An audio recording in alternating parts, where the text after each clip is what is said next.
Chapter 699. Now, Lin Jin was using layers of water vapor to nourish Xiaohua.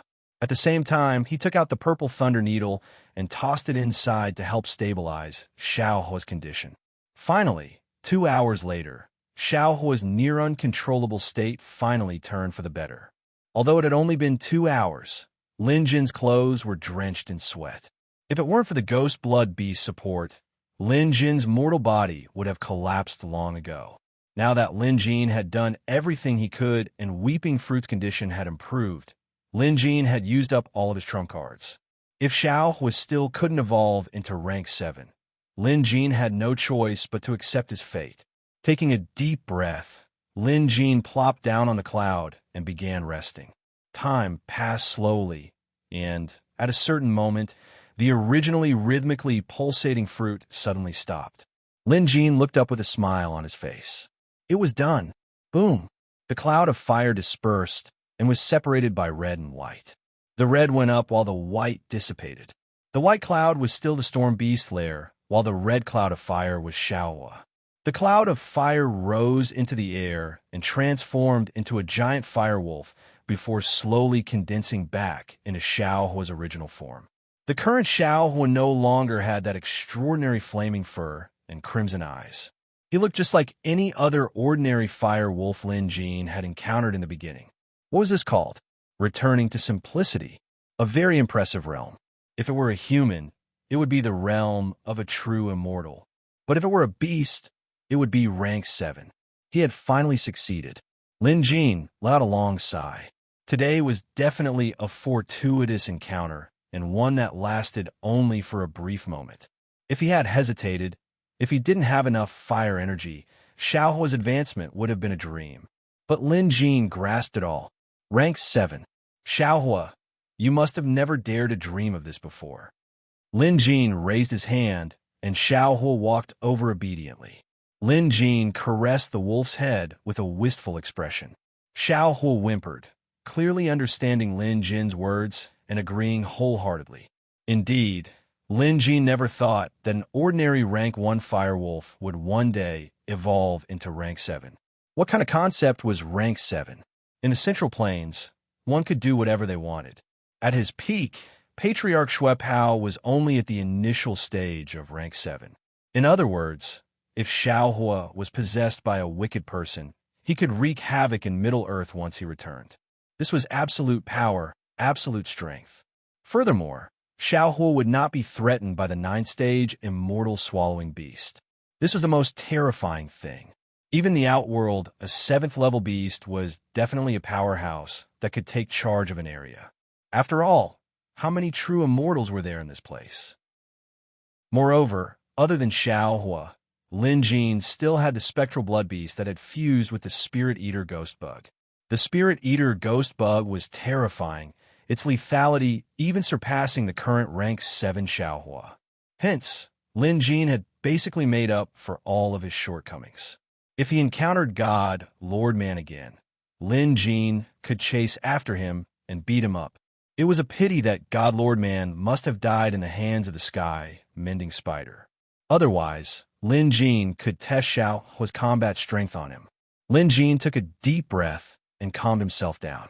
If Lin Jin was completely clueless about this, if he had a rank 7 pet beast, he would definitely wake up laughing even in his dreams. He would also be able to relax and live a leisurely and comfortable life from then on. He would be able to enjoy life leisurely because he no longer had to fear any threats. What premium country? Which country would dare to go up against a rank 7 pet beast? That would be suicidal. Unfortunately, Lin Jin wasn't completely clueless about this world. On the contrary, he knew too much. Although Lin Jin wouldn't walk down the same path as the Downlord, wouldn't pursue his own path of immortality, and wouldn't become an immortal himself, that rank 9 immortal devouring beast was a giant sword hanging over his head. Who knew if it would one day attack Xiaohua, or even Lin Jin himself? Lin Jin couldn't be at ease. Also, there were many strong people in this foreign land. Knowing this, Lin Jin suddenly felt that rank 7 Xiaohua was no longer a good choice. After all, there was still rank 8 and finally rank 9. To truly live a worry-free life, Xiaohua had to reach rank 9. The ghost blood beast was no longer a viable option, and so was Lin Jin's third pet beast, the spirit-devouring ghost worm. Now that these two pet beasts were fused into one, they were fixed at rank 6 to rank 7, allowing them to unleash destructive power surpassing that of a rank 7 pet beast. Lin Jin had also avoided the spirit-devouring ghost worm's drawbacks and side effects. But the price he had to pay was that his second and third blood contract beasts could no longer level up. Xiaohua was the only hope left for his blood contract beasts. Of course, as a meticulous and reliable person, Lin Jin still had a backup plan, and that was Han Xiong. Han Xiong was now rank 7, and to be honest, his potential was higher than Xiaohua's.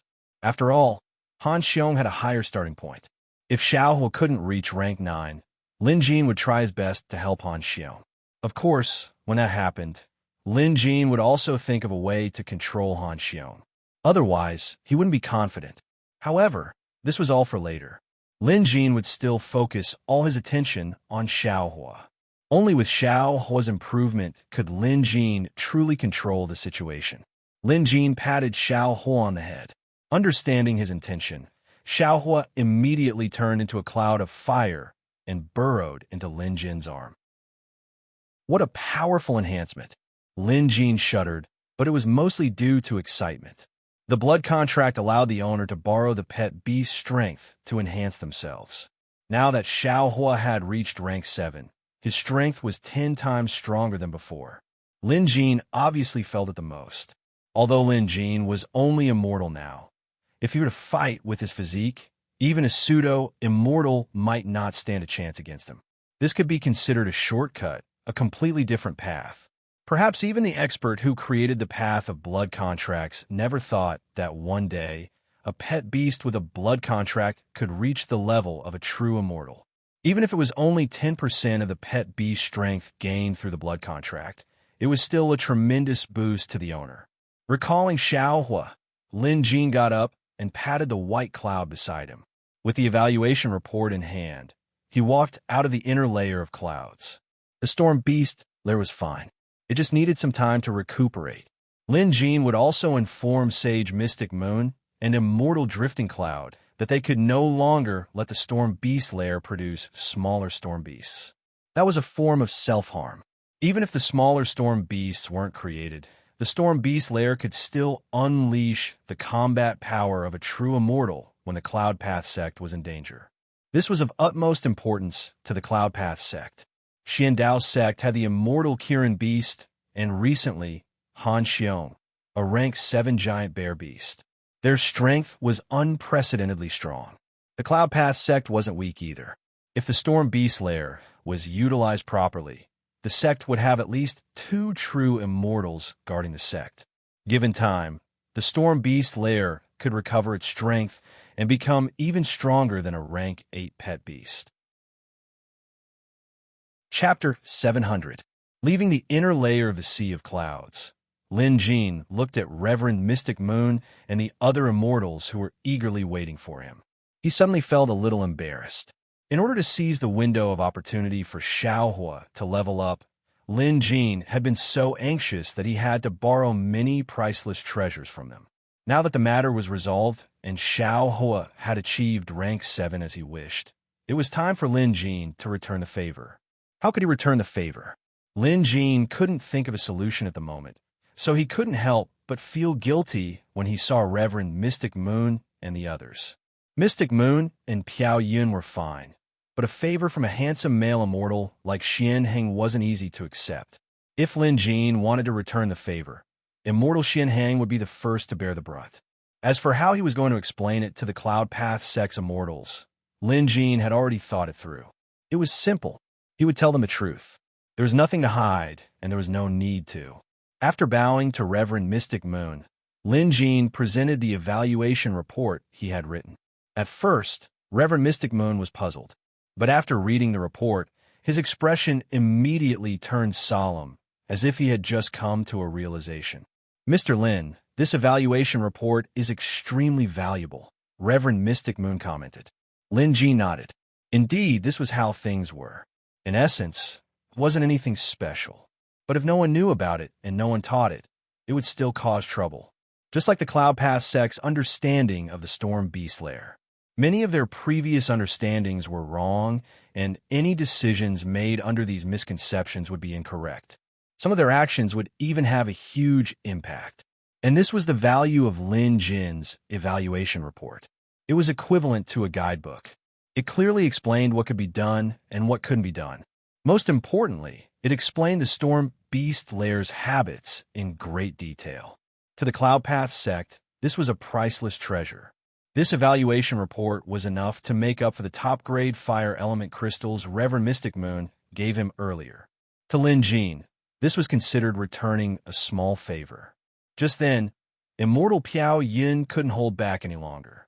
She stepped forward and said, "Mr. Lin, Piao Yun plans to learn beast appraising from you from now on." This was something Immortal Piao Yun had planned. She had even prepared gifts for Lin Jin's apprenticeship. Could Lin Jin refuse? Obviously not. However, Lin Jin would rather die than agree to take her in as his disciple. There was no helping it. Immortal Drifting Cloud had a high status in the Cloud Path sect, and she was 100 times older than Lin Jin. If she was willing and Lin Jin was unwilling, wouldn't that mean that his seniority was higher than Mystic Moon's? What a joke. Lin Jin wasn't arrogant enough to think he could reach such heights. However, he still agreed to impart his beast appraising skills without the need to be apprenticed to him. Immortal Fluttering Cloud did not mind. As long as she could learn the art of beast appraising, it did not matter if she did not have a master. Her personality was different from that of ordinary people. She could not be bothered to abide by overly complicated rules. With that, Lin Jin realized that he had returned the favor he owed Immortal Drifting Cloud. All Lin Jin had to do was teach him the art of beast appraising, and this was Lin Jin's forte. It seemed like Immortal Xian Hang was the only one left. She didn't want to learn beast appraising and didn't seem to have any other requests. Favors were the hardest to return. Perhaps noticing Lin Jin's thoughts, Immortal Xian Hang stepped forward and said, "Mr. Lin, please don't overthink it. I only admire your character and am envious of your focus on beast appraising. I simply want to be friends with you, Mr. Lin. If you have a favor to ask of me, I won't hesitate to go through hell and high water for you. A mere Vulcan jade is nothing to me, Mr. Lin. Please don't take it to heart." These words were spoken in a carefree and manly manner. However, when paired with Immortal Xian Hang's face, which was prettier than a woman's, Lin Jin still couldn't accept it. Brother Xian Hang is right. Lin Jin has learned his lesson. Lin Jin quickly saluted and lowered his head. Lin Jin couldn't leave the Cloud Path sect immediately. After all, he had promised Immortal Fluttering Cloud to teach her beast appraising skills. Also, it was difficult to turn down her kindness. Both Mystic Moon and Immortal Fluttering Cloud had too many questions regarding the Storm Beast Cave. So, Lin Jin decided to stay at the Cloud Path sect for the time being. His stay lasted for an entire month. During this month, other than entering the visitation hall once every 7 days to interact with other visitors, Lin Jin spent most of his time with Immortal Fluttering Cloud. She said that she was Lin Jin's student. Although Lin Jin never admitted it verbally, he had long since acknowledged it in his heart. As a student, Immortal Fluttering Cloud was the one with the most potential and the best learning ability Lin Jin had ever seen. After all, her cultivation and experience were clear for all to see. The amount of knowledge she could learn in one day far surpassed what others could learn in months. It was said that immortals were amazing.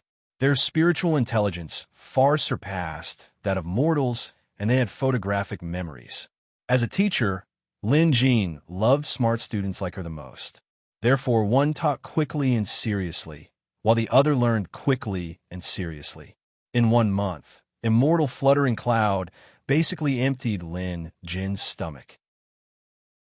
According to Lin Jin, if Immortal Fluttering Cloud had the Museum of Deadly Beasts, her achievements would surely surpass his. There was nothing left to teach. Moreover, Lin Jin had stayed long enough. After all, 90% of the Cloud Path sect's disciples were female immortals. Even the remaining male immortals were as pretty as flowers. Other than their clothing, They were no different from female immortals. This was the main reason why Lin Jin couldn't stay at the Cloud Path sect any longer. After some research, Lin Jin discovered that it wasn't an accident that Xian Heng and the other male immortals became so feminine. It was all because of the Storm Beast lair. Immortals were also part of the five elements. After all, almighty beings who could transcend the five elements had basically gone extinct after the great calamity of immortality. In other words, the longer one stayed at the Cloud Path sect, the more they would be affected by the Storm Beast lair. The Storm Beast lair wasn't just a sea of clouds. In fact, the entire layer of clouds that the Cloud Path sect resided on, including the clouds beneath their feet, were all part of the Storm Beast lair. The Storm Beast lair could stir up the five elements and convert their powers. Coincidentally, the Storm Beast lair was based on Yin. Since ancient times, men were yang while women were Yin. After staying in a Storm Beast lair that could stir up the wind and clouds, convert the five elements, and even reverse Yin and Yang for so many years, even the fiercest man would end up like Xian Heng. Lin Jin was just a mortal, and his cultivation wasn't at a mortal level yet. If he stayed here for a little longer, he might even catch up to immortal Xian Heng. Hence, 1 month was enough. Just this 1 month alone made Lin Jin feel like his skin had improved a lot. His appearance seemed to have become more feminine as well. I can't stay here any longer. I have to leave. Lin Jin was determined to leave. As for the Storm Beast lair's ability to convert Yin and Yang, Lin Jin had told Reverend Xinyu about it. Of course, he only told her. After all, it wasn't a good idea to discuss this with others. Chapter 701. After Mystic Moon heard this, a look of realization dawned on her face. She must have noticed that all male immortals of the Cloud Path sect would eventually experience a drastic change in appearance. Previously, she was wondering what the reason was and wondered if it was a problem with the Cloud Path sect's feng shui. However, the male immortals of the Cloud Path sect had always been this way before the great calamity of immortality. Even the sect's ancestors couldn't figure out the reason, so Mystic Moon clearly didn't have an answer either. But now, with Lin Jin's explanation, Mystic Moon finally solved the mystery that had been plaguing her for thousands of years. Why was it that all male immortals who were full of masculinity before entering the Cloud Path sect would slowly change after a few years of studying here? Especially the older immortals like immortal Xian Heng who had been in the sect for thousands of years. This change was akin to being reborn. Mr. Lin, your words have answered a question that has plagued me for thousands of years. Mystic Moon sighed. Even after clarifying the situation, she couldn't solve it. Lin Jin had made it clear that the Wind Cloud Beast lair's ability to transform was unique in this world, and it was almost impossible to reverse it. In other words, even if immortal Xian Heng left the Cloud Path sect, he still wouldn't be able to display his masculinity unless he encountered another male Storm Beast lair. Mystic Moon couldn't keep Lin Jin from leaving. Moreover, if what Lin Jin said was true, allowing him to continue staying at the Cloud Path sect would be a scam. In other words, if other male immortals came by in the future, they could only stay for a short period of time. Is that so? Appraiser Lin, are you planning to leave immediately? Mystic Moon asked. She was truly impressed by Lin Jin. Despite being immortal, he possessed knowledge that immortals could never attain. Just this alone was worthy of her respect. Moreover, her junior, immortal Fluttering Cloud, had told her more than once in the past month that nothing could stump Lin Jin when it came to beast appraising. Even when it came to extinct immortal beasts, Lin Jin could still describe them in detail, explaining their habits and whatnot. Immortal Fluttering Cloud was utterly convinced. Although Lin Jin had always used the word exchange to explain their relationship, in Immortal Fluttering Cloud's heart, Lin Jin was already her master in beast appraising. There was no doubt about that. After some thought, Lin Jin answered, I'll stay one more night. I'll leave tomorrow morning. The reason he stayed another night was because he had promised immortal Xian Heng that he would drink with him. Once Lin Jin made a promise, he would never go back on his word. Hence, he had to drink with them.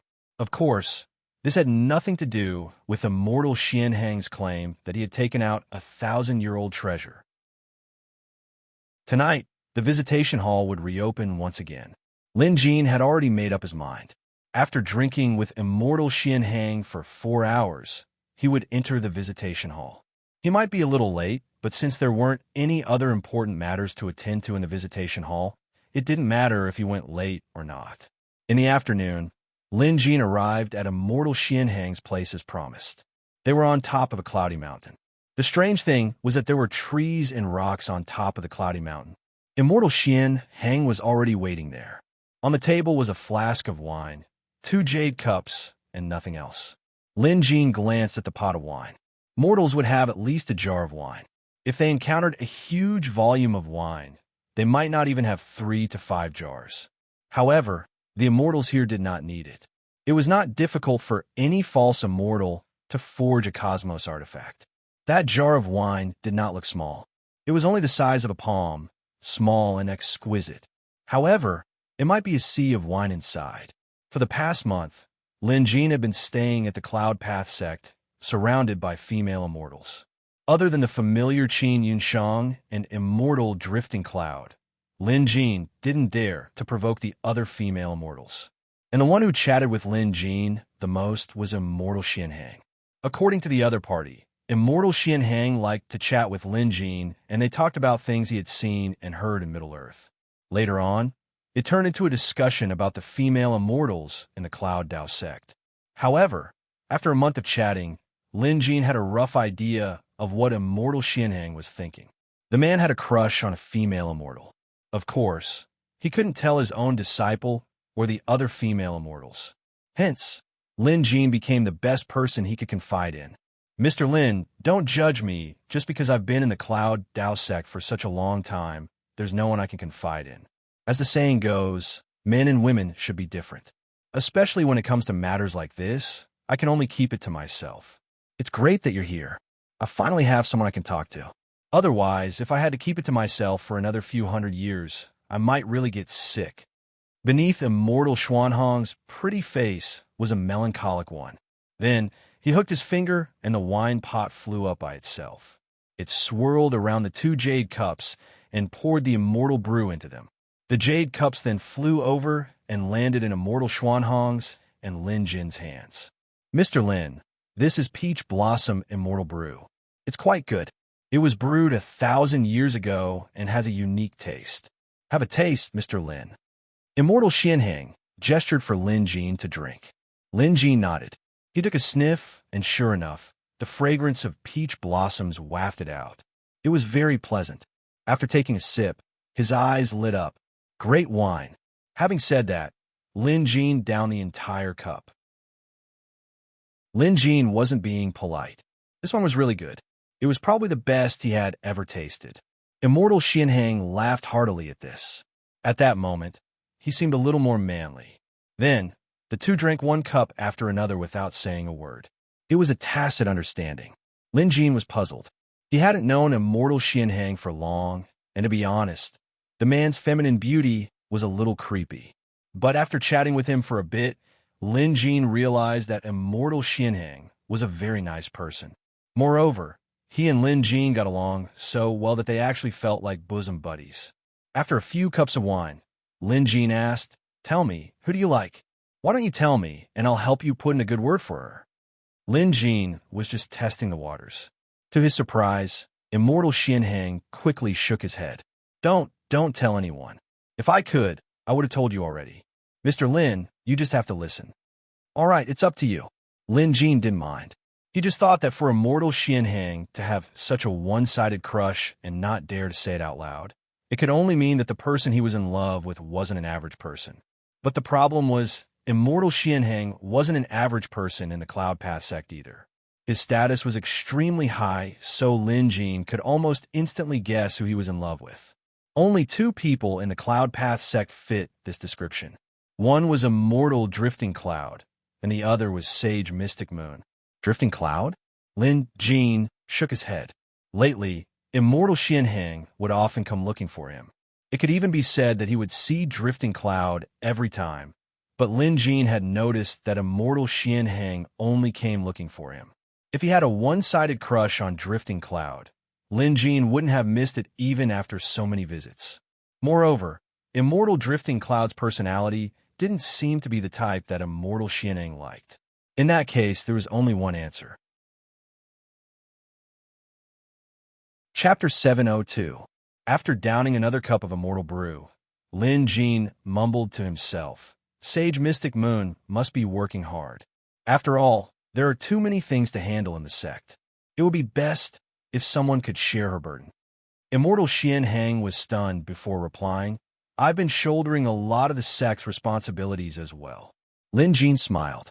Be it a man or a woman, all they want is a confidant. What is a confidant? It's someone who understands her. Immortal Xianheng, you've been with Sage Mystic Moon for thousands of years. Surely you know her well? What is she most concerned about? What is it that bothers her the most? Even if you have to exert yourself, you should at least use the right amount. Sometimes, a person just needed a few words of advice. Perhaps one sentence could enlighten someone. Now, Immortal Xianheng was enlightened by Lin Jin's words. Thinking back, he realized that it was just as Lin Jin said. Although he exerted himself, he didn't use the right amount. He was in a great mood, as if he had found a bright path.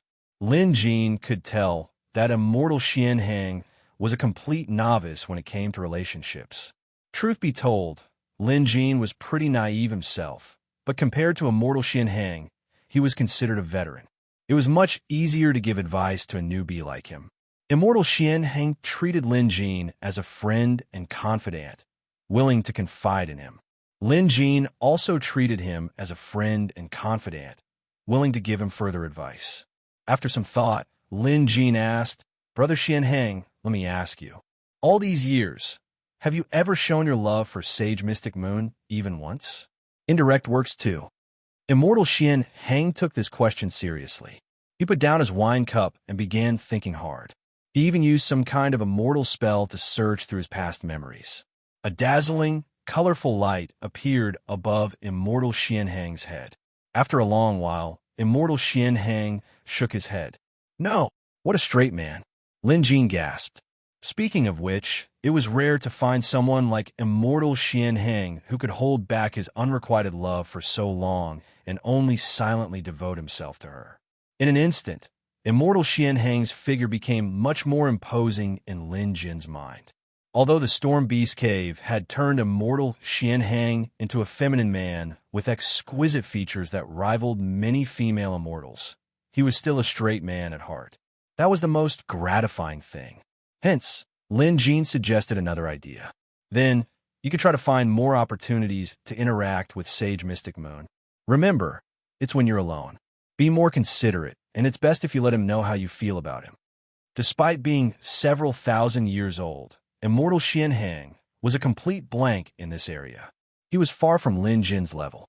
Immortal Xianheng nodded profusely at Lin Jin's words. Next, it was time for Lin Jin to teach them the details. After downing over a dozen cups of immortal brew, even Immortal Xianheng was a little tipsy, let alone a mere mortal like Lin Jin. Lin Jin was feeling a little dizzy now, so he put his arm around Immortal Xianheng's shoulder and whispered to him about his skills. Some of them were just Lin Jin bragging, but Immortal Xianheng listened quietly. Now, the two of them were like middle-aged men enjoying beer and barbecue at a barbecue stall after work, chatting about topics only men would understand. Sometimes, they would laugh heartily, and sometimes they would raise their cups and drink to their heart's content. After a long while, Lin Jin sensed that the visitation hall behind him had been open for quite some time. Only then did he snap out of his daze. Looking at the time, it had been quite some time since the visitation hall opened. Usually, Lin Jin would be out of the visitation hall by now. Brother Xianheng, I have a small matter to attend to. Let's call it a day, Lin Jin said. Immortal Xianheng nodded, then asked, I heard that you're leaving, Brother Lin. After a round of drinks, the two of them were already addressing each other as brothers. Lin Jin nodded. Immortal Xianheng looked reluctant, but he said, It's fine. You're considered half Piaoyin's master. In other words, you're part of our Cloud Path sect. You can come back whenever you're free. Also, if there's a chance, I'd like to visit Middle-earth in the future. All right, it's a promise then. Lin Jin got up and saluted. Immortal Xianheng also got up to return the gesture. After descending Cloud Mountain, Lin Jin returned to his lodgings. After entering his house, he opened the visitation hall's door completely. Putting on the curator's mask, he entered the visitation hall. "I'm late this time," Lin Jin said as he got rid of the smell of alcohol on him. However, as soon as he entered the visitation hall, Lin Jin immediately sensed that something was off. The visitors were clearly waiting anxiously. The atmosphere was tense.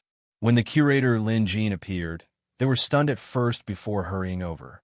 "Curator, something's happened." Lin Jin's heart skipped a beat. However, he was no longer the same as before, so he immediately steadied his emotions.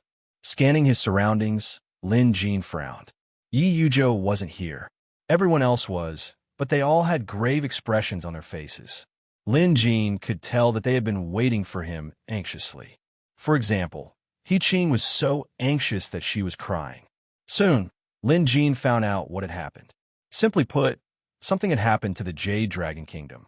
The premium country of the grassy continent, Shenzhou, had joined forces with 3 other intermediate countries to launch a national war against the Jade Dragon Kingdom. This incident happened 2 days ago, but the difference between the 2 countries was too great. Although it had only been 2 days, the Jade Dragon Kingdom had been losing ground. As the Jade Dragon Kingdom's neighbor to Grassy Continent, Maple City was naturally the first to bear the brunt of this conflict and was dragged into it. Yi Yuzhou was in Maple City. As one of the members of the Guardian Division, he was responsible for guarding the country's gates. Hence, Yi Yuzhou's absence could only mean that the situation was dire. Otherwise, with Yi Yuzhou's personality, there was no way he would be absent. As a royal princess, He Qing knew quite a lot. According to her, half of the Jade Dragon Kingdom's territory had fallen to the enemy in just 2 days. Maple City was one of the territories that had fallen. At this, Lin Jin's expression darkened to the extreme. Maple City had fallen? What about Yi Yuzhou? What about his students at the Beast Appraisal Association? Shang'er, Little Five, and White Ape. Lin Jin was sure that Shang'er and the others wouldn't just watch as Maple City fell. But since the outcome was the same, it could only mean that the enemy was powerful. So powerful that even Shang'er and White Ape together couldn't defeat them. Did a top-tier country have such power?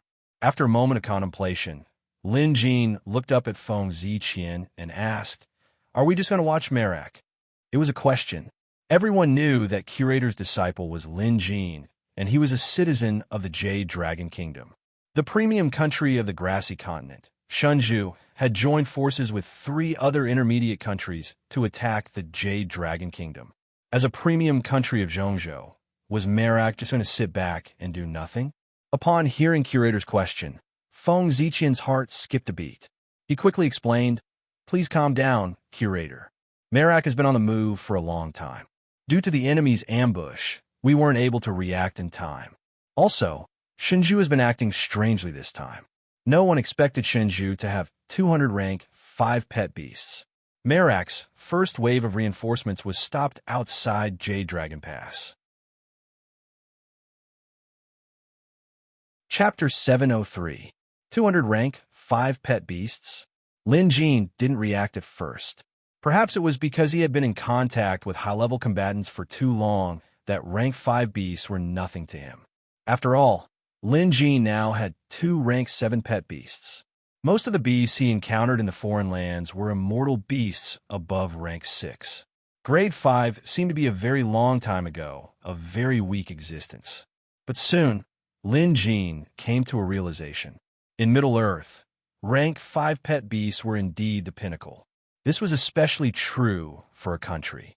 Whether or not they had a rank 5 pet beast meant whether or not they could become a powerful country. Moreover, a premium country like India had a long history and deep heritage. If Spiral Nation was Zhongzhou's #1 nation, then India was Grassy Continent's #1 nation. Although many parts of the Grassy Continent were desolate, it was the largest of the several large continents. Because of its size, there were many hidden treasures. For example, Patriarch Shui Pao was hiding in Grassy Continent. Wait a minute. Patriarch Shui Pao. Lin Jin's heart skipped a beat. Could this have something to do with Patriarch Shui Pao? Previously, Lin Jin couldn't do anything to Patriarch Shui Pao, but he knew the man wouldn't be able to do much. After all, an immortal's corpse was sealed inside the man's body, and he had the aura of an immortal. If Patriarch Shui Pao acted recklessly and triggered the immortal's aura in his body, the rank 9 immortal devourer would immediately attack him. He wouldn't dare to act recklessly. But nothing was absolute in this world. After all, why would India attack Jade Dragon Kingdom for no reason? Lin Jin needed a reason. Without a reason, Lin Jin wouldn't believe it. Of course, this was just Lin Jin's conjecture. He still had to investigate the actual situation. But no matter what, Lin Jin knew he had to make a trip back, and he couldn't afford to delay any longer. Just then, the other visitors in the visitation hall expressed that they had either joined the battle or were on their way to Jade Dragon Kingdom. After all, everything happened too suddenly. Apart from He Qing, there were also Chun Xiankong and Qin Yinshang, who were unable to enter the Heartlands. The rest of them were rather strong and could be of great use. If they were dispatched, they would be able to eliminate the threat posed by a few medium-sized kingdoms. Had it been before, Lin Jin would have been counting on this assistance. After all, he had once borrowed the strength of his visitors. However, Lin Jin was now much stronger than before. As long as he returned, no matter how strong his opponent was or how many trump cards they had, there would only be one outcome. The only problem was, how much of Lin Jin's wrath could the people of India withstand? I will return to the Central Plains immediately. Having said that, Lin Jin turned and walked out of the visitation hall. It was a simple sentence, but the meaning behind it was I'm going back. However, the oppressive force of this one sentence completely crushed all the bluffs. Everyone in the visitation hall could feel the murderous aura emanating from the curator. A long time after the curator left, Black Crow wiped the cold sweat off his forehead and said, "This time, the Indian Empire is in trouble." "Not bad." Madame Ghostchild nodded as well. The curator clearly hadn't lost his temper and had remained extremely calm throughout the entire incident. But even so, he gave off a suffocating feeling. Perhaps this was the curator's true strength. "Everyone, let's go back and do what we can. I don't think this is going to be easy to clean up. This will surely become a historical event in Middle-earth," Old Tian said in a rare moment of seriousness. He had already set off and fought against an intermediate country's army that had besieged the Jade Dragon Kingdom. In the past, this would have been unthinkable. Old Tian knew very well that without the curator, he wouldn't be where he was today. Hence, even if he had to risk his life, he had to protect the Jade Dragon. "Everyone, let's meet at the Jade Dragon Kingdom." "All right, let's meet at the Jade Dragon Kingdom." With the curator holding the fort, no one showed any signs of fear. Even when facing a top country like the Indian Empire, they showed no signs of fear. Back to Lin Jin. Upon returning to the Cloud Path sect, he immediately bade farewell to Reverend Mystic Moon and Immortals Piao Yun and Xian Hang. As time was of the essence, Lin Jin left in a hurry. He didn't even have time to inform Xian Dao sect. However, Chun Xiankong would probably explain things to Xian Dao sect's Reverend Miao Yin, so that Titan Spirit Left Gate and Wander Yellowstone would know what happened. As for Lin Jin himself, he obviously wouldn't return to Middle-earth the same way he came. If he did, it would be too late for him to return. Hence, Lin Jin had to use transference. Lin Jin had used a similar technique before, so he was familiar with it this time. He took out the universe ink and pointed at it. An inky hue began to spread out. Once it was large enough, Lin Jin leaped into it. Painting Realm. After entering the Painting Realm, Lin Jin immediately noticed the changes inside. There were many levels to Little Book Tower's Painting Realm. Since Lin Jin could enter the upper levels, it should be safe. But now, Lin Jin noticed that the ground beneath him was mottled and decayed. Just like psoriasis, it looked hideous from above. How did the picturesque Painting Realm turn into this? Lin Jin frowned. Then, Lin Jin figured out the reason. It must be because of that zombie. Previously, the indestructible zombie was sealed at the lowest level of the painting realm by the Demon Slayer. The problem here must have been caused by the zombie, and it had reached a critical stage. Sealing the headless zombie was a last resort, and it was also because neither Lin Jin nor Xiaoshu Lu could deal with it. But things were different now. Lin Jin's strength had greatly increased. Killing that headless zombie was no longer a problem. If he had known this would happen, he would have come in earlier to deal with that headless zombie. Just then, Lin Jin sensed something. With a swift movement, the Universe Inc. opened one door after another to the painting realm. Lin Jin passed through the layers and finally arrived at the lowest level. The painting realm at the lowest level was now completely contaminated by corpse energy. It looked just like hell. Lin Jin focused his gaze and saw Little Book Tower's silhouette. She was clearly resisting the corrosion of the corpse energy, and by the looks of it, she had been inside the painting realm for quite some time. At this moment, other than the painting world within a few zhang of Xiaoshu Lu, which was still considered normal, the other places were already densely covered with corpses. Xiaoshu Lu was bitterly holding on, but from the looks of it, there was nothing he could do to save the situation, and he was completely unable to hold on. When Lin Jin saw Little Book Tower noticed him too. She was stunned at first, then shot Lin Jin an anxious look. It seemed like she wanted Lin Jin to leave immediately. How could Lin Jin leave? Even if he wasn't strong enough to deal with the headless zombie now, he couldn't just abandon Little Book Tower and leave. Spirit-devouring ghost bug, devour it. Lin Jin knew that the source of all this was the headless zombie below. Without another word, he acted.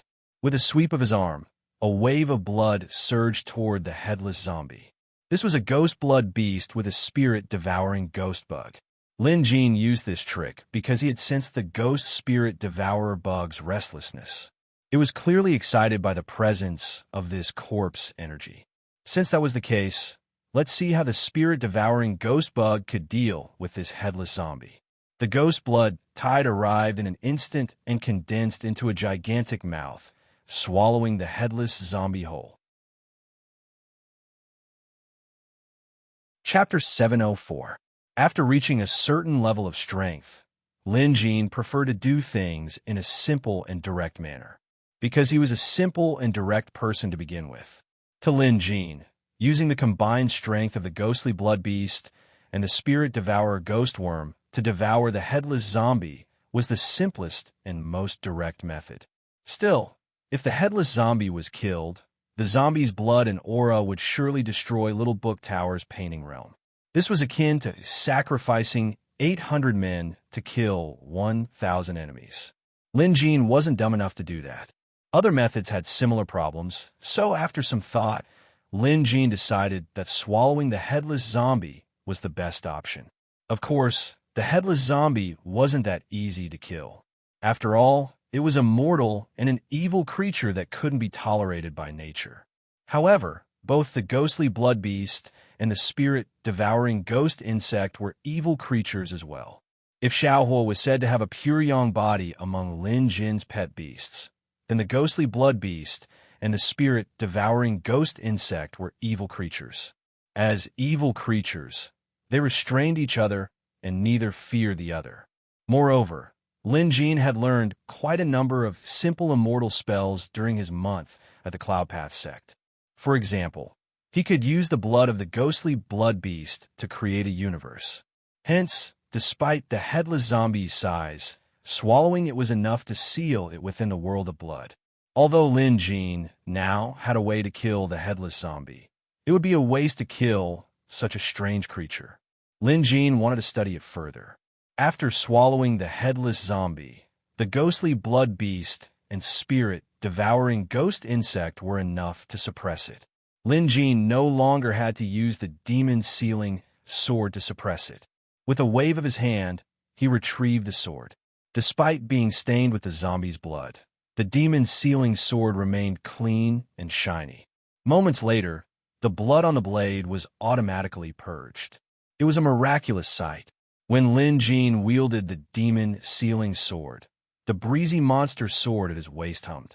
Interestingly, The demon's sealing sword was humming in response. Very interesting. Lin Jin quickly kept the demon's sealing sword in the Museum of Deadly Beasts and hung it above the demon's sealing hall before heading to Xiao Shu Lu.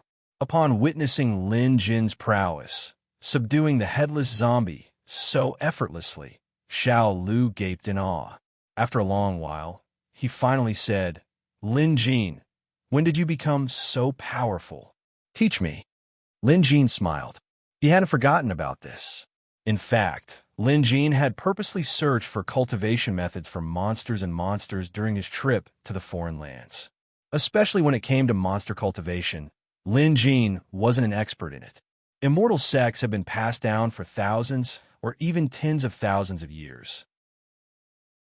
They had a rich heritage, and there were even some monsters who became immortals in history. Hence, there were many books on this topic. Lin Jin borrowed it just so Xu Xiaolu could read it. "Let's go somewhere else," Lin Jin said, and Xu Xiaolu immediately understood. With a flick of her finger, she and Lin Jin were teleported into another painting world. This place was just like the Peach Blossom House in the Heavenly Jade Academy. Lin Jin took out all sorts of immortal books. Books were Xu Xiaolu's favorites, so naturally, he was overjoyed. However, Lin Jin knew he had more important matters to attend to. Because of the headless zombie, Xu Xiaolu had entered the painting realm a few days ago and was trapped inside, so he didn't know what was happening in the outside world. After Lin Jin briefly explained the situation, Xu Xiaolu looked murderous. "Since I'm back, I'll take care of this. The corrosion in the painting world is too severe, and even the top layer has been corroded. So don't go anywhere from now on. Just stay here and study the books, then repair the painting world." Lin Jin knew Xu Xiaolu wanted to help, but he knew that since he was back, he didn't need Xu Xiaolu to go out anymore. Moreover, Xu Xiaolu was in a critical situation now, so he had to take care of it as soon as possible. Xu Xiaolu couldn't dissuade Lin Jin mainly because she noticed that Lin Jin seemed to have undergone a complete transformation. His strength had increased tremendously, so she could focus on repairing the painting world. Just as Lin Jin said, if something happened to the painting world, Xu Xiaolu would be in deep trouble. Lin Jin then flew out of the painting world and arrived at Heavenly Jade Academy. Lin Jin didn't plan to linger in Heavenly Jade City for long, nor did he want to waste time. After all, Heavenly Jade Kingdom had sent out their army to reinforce the Jade Dragon Kingdom. Lin Jin immediately summoned a fiery cloud and soared into the sky. His speed was much faster than when he was riding on White Cloud. A few students and teachers from Heavenly Jade Academy were dumbfounded when they saw Lin Jin riding the fiery cloud into the sky. "I assent that Teacher Lin. He's back. He's gone. Judging by the direction he's going, he should be heading toward the Jade Dragon Kingdom. I get it now. Teacher Lin is back to deal with Divine India. What incredible speed. What a dazzling fiery cloud." Lin Jin obviously couldn't hear these discussions. Riding the fiery cloud required him to borrow Xiao Hua's strength. Moreover, the fiery cloud's speed and explosive power were much faster. If White Cloud was a bicycle in the past, this fiery cloud was definitely a sports car. That was the difference between them. With this increase in speed, Lin Jin could reach the Jade Dragon Kingdom's border much faster. In the past, he might have needed to fly for several days. But now, it took less than an hour for Lin Jin to reach the border. Looking down from above, Lin Jin could see smoke rising from all directions. War cries could also be heard coming from the city below, and this was in the direction of Heavenly Jade City. If it was Jade Dragon City closer to the grassy continent's border, it would have fallen long ago. More than 80% of the Jade Dragon Kingdom's territory was currently embroiled in the chaos of war. Lin Jin immediately steered the fiery cloud downward. At this border city, the Jade Dragon Kingdom's defending army was already in shambles. If it weren't for Heavenly Jade's beast army, this place would have fallen long ago. However, even with Heavenly Jade Nation's help, the grassy continent's allied army showed no signs of stopping. Instead, they threatened Heavenly Jade Nation to stay out of this mess. Out of all the known allied forces, Divine India was undoubtedly the leader. Lin Jin had heard of the others, and some were even old enemies. Snake Country, Westward Country, Colossus Country, and Sand Country were among them. Lin Jin still vividly remembered Snake Country and Westward Country. Back then, Little Five killed the son of Snake Country State Preceptor, and that made Snake Country an enemy. Later on, Black Crow and Madam Ghostchild even went to Snake Country to wreak havoc. Back then, Snake Country's national fortunes declined so much that it almost fell out of the ranks of an intermediate country. Westward Country's hatred for Lin Jin was even greater. One of Westward Country's 13 kings, King Yin, died in Lin Jin's hands. However, this incident should have been kept a secret back then, so Westward Country shouldn't have known. However, there was no such thing as an impenetrable wall. Back then, Lin Jin was afraid that they would find out, but not anymore. However, the situation with the Grassy Continent's allied forces was different from what Lin Jin knew. Initially, he thought only one premium country, Divine India, was involved. Who knew Westward Country would be involved as well? Westward Country was also a premium country. Chapter 705. With this, it was as if 2 premium countries and 3 intermediate countries were ganging up on the Jade Dragon Kingdom. They were simply bullying them. It was no wonder they weren't afraid of Merak. After all, Merak was only a premium country, and they were confident that Merak wouldn't go all out to help them. Hence, they were fearless. Lin Jin knew about this city. It was called Huailong City, one of Jade Dragon Kingdom's ancient cities. Lin Jin had been here before, and the scenery and people here were great. But now, most of the city walls had collapsed, and the buildings were in ruins. Most of the buildings had been razed to the ground, reduced to rubble. The civilians were nowhere to be seen, and only the soldiers and beasts from both sides remained in the city. There were less than 100 soldiers on Jade Dragon Kingdom's side, and less than 20 beasts under their command. Most of them were rank 3 or even rank 2. Fortunately, Merak's 1,000 soldiers and beast army managed to stabilize the situation. But in comparison, the Grassy Continent's allied army was clearly more ferocious. There were less than 3,000 of them, but they controlled over 10,000 beasts. Most of them were rank 3 beasts. 10,000 rank 3 beasts were far more powerful than 100,000 soldiers. This was a fact. After all, these beasts weren't just huge in size and had sharp claws and teeth. Many of them were also clad in heavy armor. Moreover, the Grassy Continent's beasts were known for their ferocity, so it was no wonder Huailong City ended up like this. By now, the Allied army had stepped into the city. The beast formation stretched for miles and was majestic, with many rank 4 beasts holding the fort. One of the Grassy Continent's generals was clad in armor and riding on a rhinoceros that was similarly armored. He looked at the Jade Dragon Kingdom's soldiers with a smug expression. His eyes were filled with disdain. People of the Jade Dragon Kingdom, your city walls have been breached, and most of the defenders have been killed by us. If it weren't for the people of the Heavenly Spiral Kingdom, all of you would have died under my blade. I will cut off your heads, and our craftsmen will turn them into wine vessels and store them in my mansion. You should thank the people of the Heavenly Spiral Kingdom that you are still alive. Now, I will give you a chance. Kneel and surrender, and I will spare your lives for the sake of the Heavenly Spiral Kingdom. Out of respect for the Heavenly Spiral Kingdom, I'll spare your lives.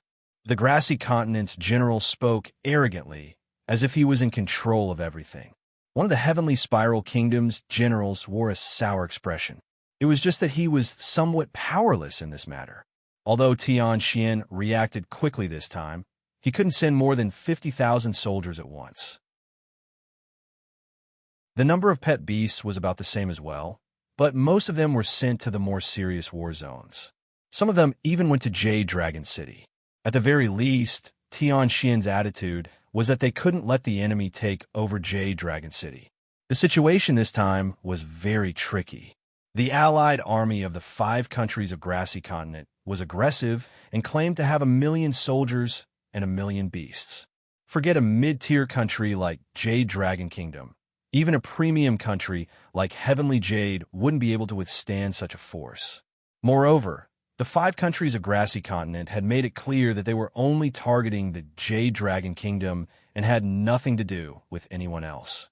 If they insisted on getting involved, they would be declaring war on the 5 countries.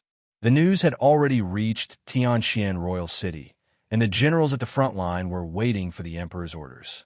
Whether they should fight or retreat, they had to listen to orders.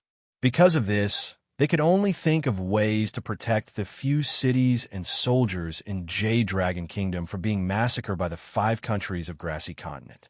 Even now, the Heavenly Spiral Kingdom only had about 1,000 soldiers and 1,000 pet beasts. If they were to fight, they would be devoured by the enemy's myriad beast formation. Moreover, they had to wait for orders, so the Heavenly Spiral General wore a solemn expression. He wondered how they should deal with the Grassy Continent natives if they were to attack later. At this moment, General Tianxian was patted on the shoulder. "General, the entire Jade Dragon army is grateful to you. You may leave. This is Jade Dragon Kingdom, and we are standing on Jade Dragon Kingdom City. We are soldiers of Jade Dragon Kingdom. If we have to die in battle today, we will gladly accept it. There's no need for you to die with us." A general of Jade Dragon Country who was covered in wounds but had a determined gaze said with a smile. Beside him was a wolf beast taller than a man. The wolf beast's back and stomach were covered in metal armor, while its head was covered in a metal helmet.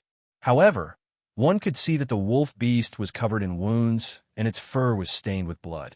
This was the Jade Dragon Country general's pet beast. It had clearly been through several battles.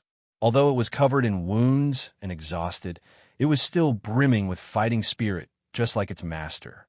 Facing the menacing myriad beast formation, it showed no signs of fear. It wasn't just the general.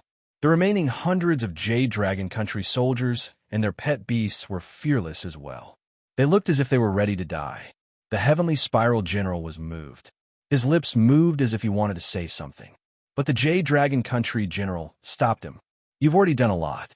Even if we fight to the death, you'll just be sending yourselves to your deaths. Instead of that, why sacrifice yourselves in vain?" General Jade Dragon laughed, then suddenly drew his saber and shouted, "Men of Jade Dragon Country, who will fight with me?" "Me." The remaining 100 soldiers also drew their sabers and shouted. Their pet beasts roared as well. The next instant, the general charged forward without fear or hesitation. The 100 soldiers and 100 pet beasts charged forward as well. Even though they knew this was suicide, they weren't afraid, because if they didn't do so, they would be creating trouble for the thousands of Heavenly Spiral soldiers. Since they were here to help, they were friends.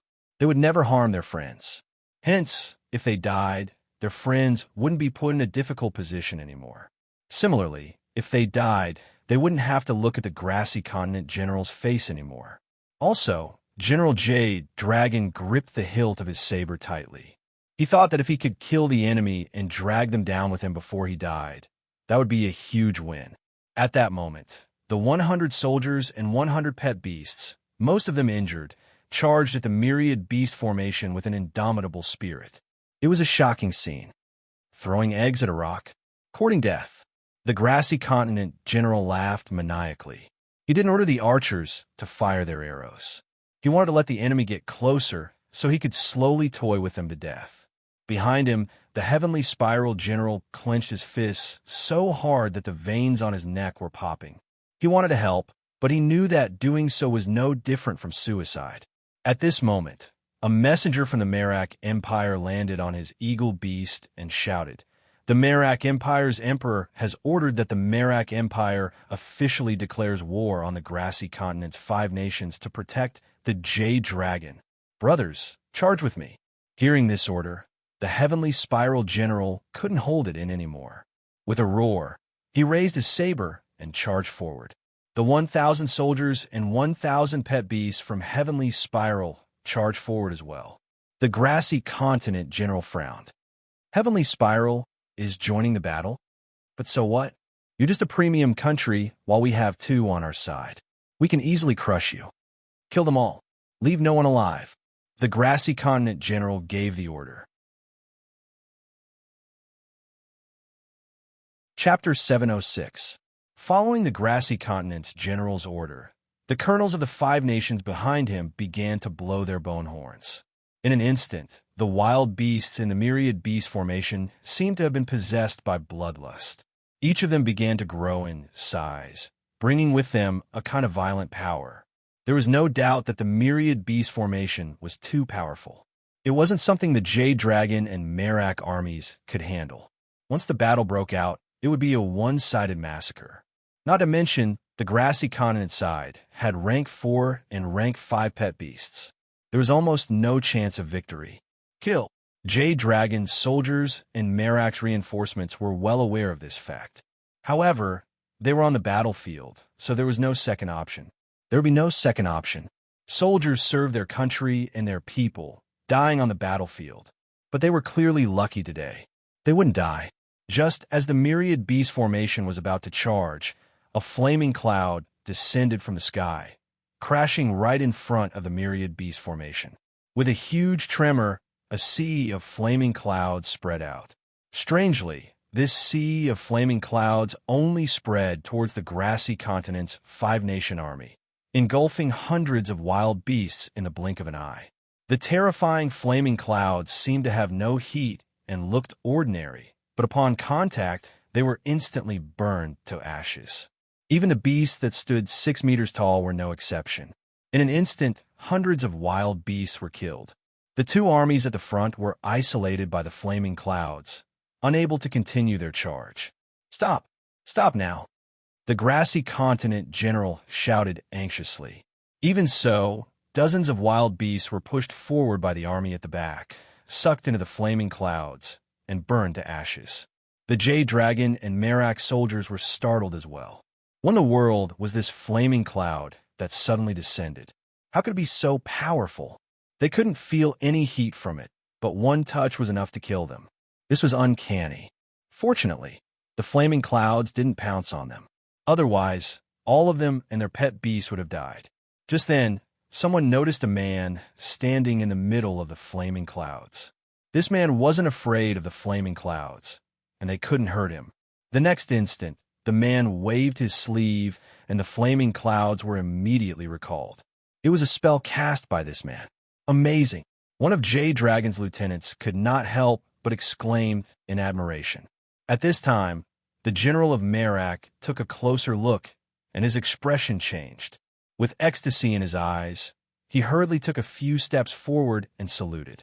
Deputy General Zhao He of the Heavenly Armored Army of Spiral Nation greets Appraiser Lin. This general from Merak actually recognized Lin Jin.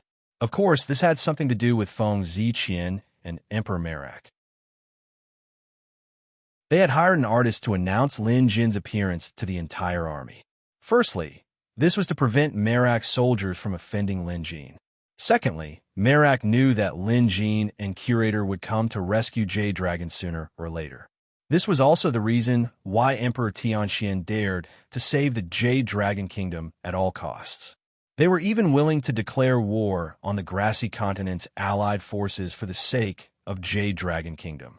One must know that for Merak, this was a major event that would damage the fate of the country, but they still chose to do so.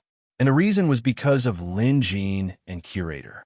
That flaming cloud earlier was obviously Appraiser Lin's spell. With just a wave of his hand, he easily wiped out hundreds of grassy continent's wild beast army. This was incredible.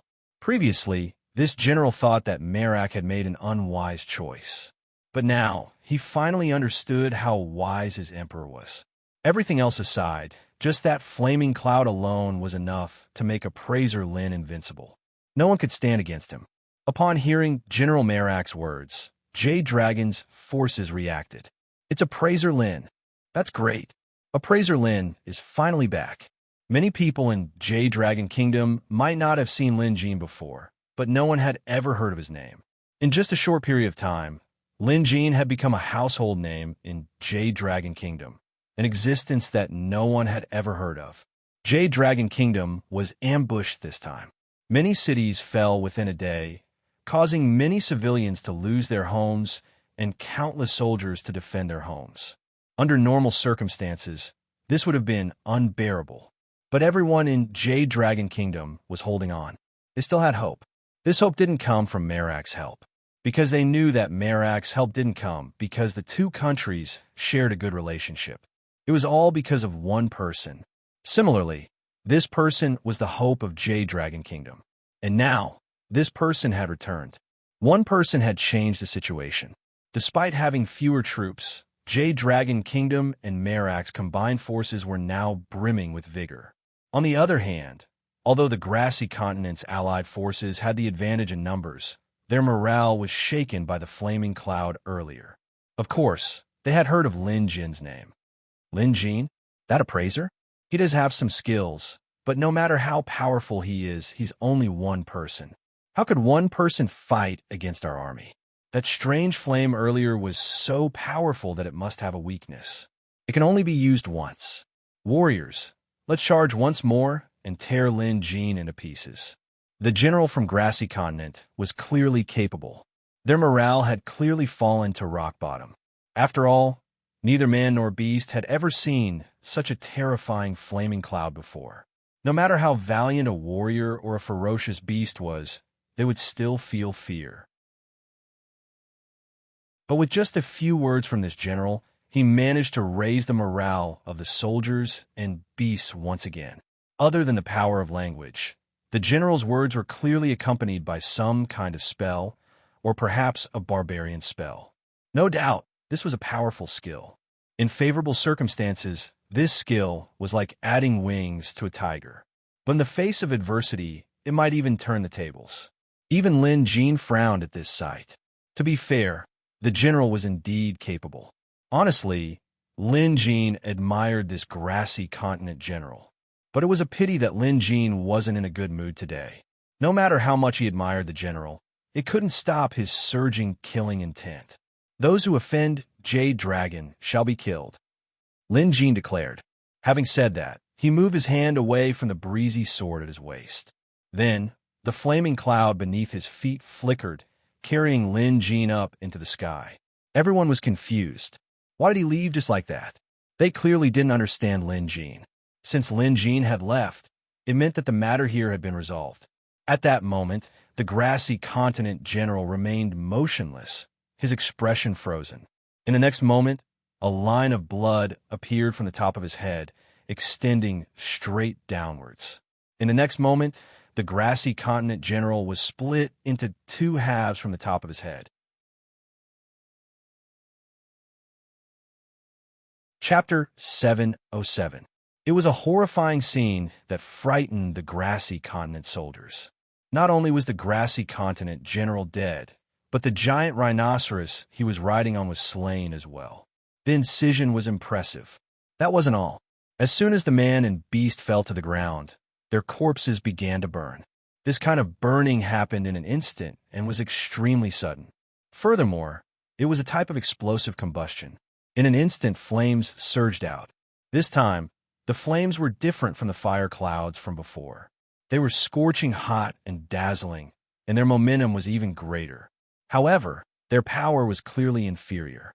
However, the people and beasts that were engulfed by these flames could only die. The difference was that the previous victims might not have felt any pain. But this time, they would feel the pain before they were burned to ashes. The flames spread out like ripples of water, extending for thousands of feet. The number of soldiers and beasts killed by the deflagration was uncountable. At least half of the beasts and soldiers were devoured by the sea of fire. The scene was horrifying. In just a few moments, the grassy continent's army, whose morale was at its peak, crumbled in an instant and began fleeing in all directions. It couldn't be helped. Their general had been killed. The giant rhinoceros the general was riding on was a rank 5 creature. Even in premium countries, it was the main force that could hold the fort. But just now it was killed instantly. No one could even tell how it was done. Something like this would definitely crush the army's morale. There was no other possibility. The scattered beasts and soldiers were no longer a threat. Jade Dragon and Merak's soldiers knew what to do. Slowly but surely, they would be victorious. Lin Jin had already predicted this outcome in his mind. To him, that attack earlier was just a warm-up. Rank 5 beasts were indeed top-notch existences in Middle-earth. But to Lin Jin, who had been to foreign lands and fought against true immortals, rank 5 beasts were nothing.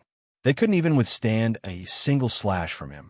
The flames earlier were imbued with sword energy. While they could deal with the average person, they wouldn't stand a chance against experts or rank 6 beasts. Fortunately, Lin Jin was now using a dimensional reduction attack. A simple attack from him was already invincible. He had 2 reasons for appearing earlier.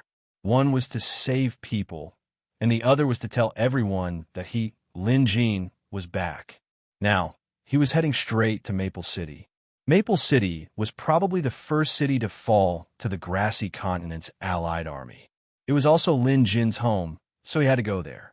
He had to see how Shang and the others were doing. Even Goldie was now Lin Jin's family. If anything happened to his family, there was no doubt that Lin Jin would make the grassy continent's 5 kingdoms regret this operation. The fiery cloud flew at an extremely fast speed. Even in the sky, one could see traces of the fiery cloud. It was as if a red brush had drawn a line in the sky. Along the way, many people saw it and pointed at the sky, exclaiming loudly. Along the way, Lin Jin encountered some chaos caused by war, but he didn't waste any more time. If he had to deal with the enemies in the vast Jade Dragon Kingdom alone, who knew how much time he would have to waste? Hence, Lin Jin wanted to head to Maple City and pull off something big. He wanted the allied forces of the 5 countries to be afraid. Only when they were afraid would they give up on their current operation. Soon, Lin Jin arrived at Maple City's territory. The current Maple City was no longer as prosperous as it used to be. Even during the day, the streets were deserted. Many houses in the city had been destroyed, and some had even been set ablaze.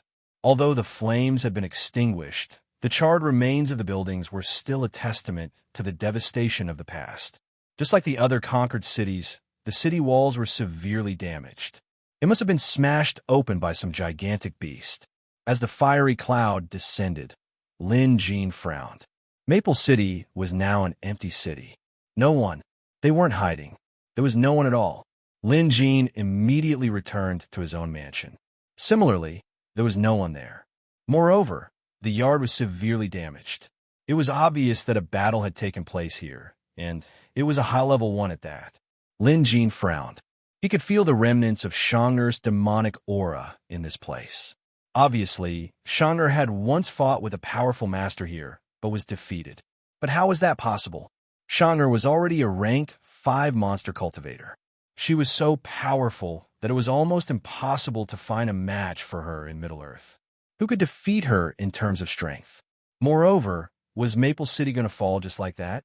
What about Goldie, Little 5, and the others? They were all powerful combatants. The Friar Academy was also filled with experts. Yi Yuzhou wasn't someone to be trifled with. His true strength was second only to Shang. Did they all lose? Lin Jin took a deep breath. There was no one at the Beast Appraisal Association either. They were also burned to the ground.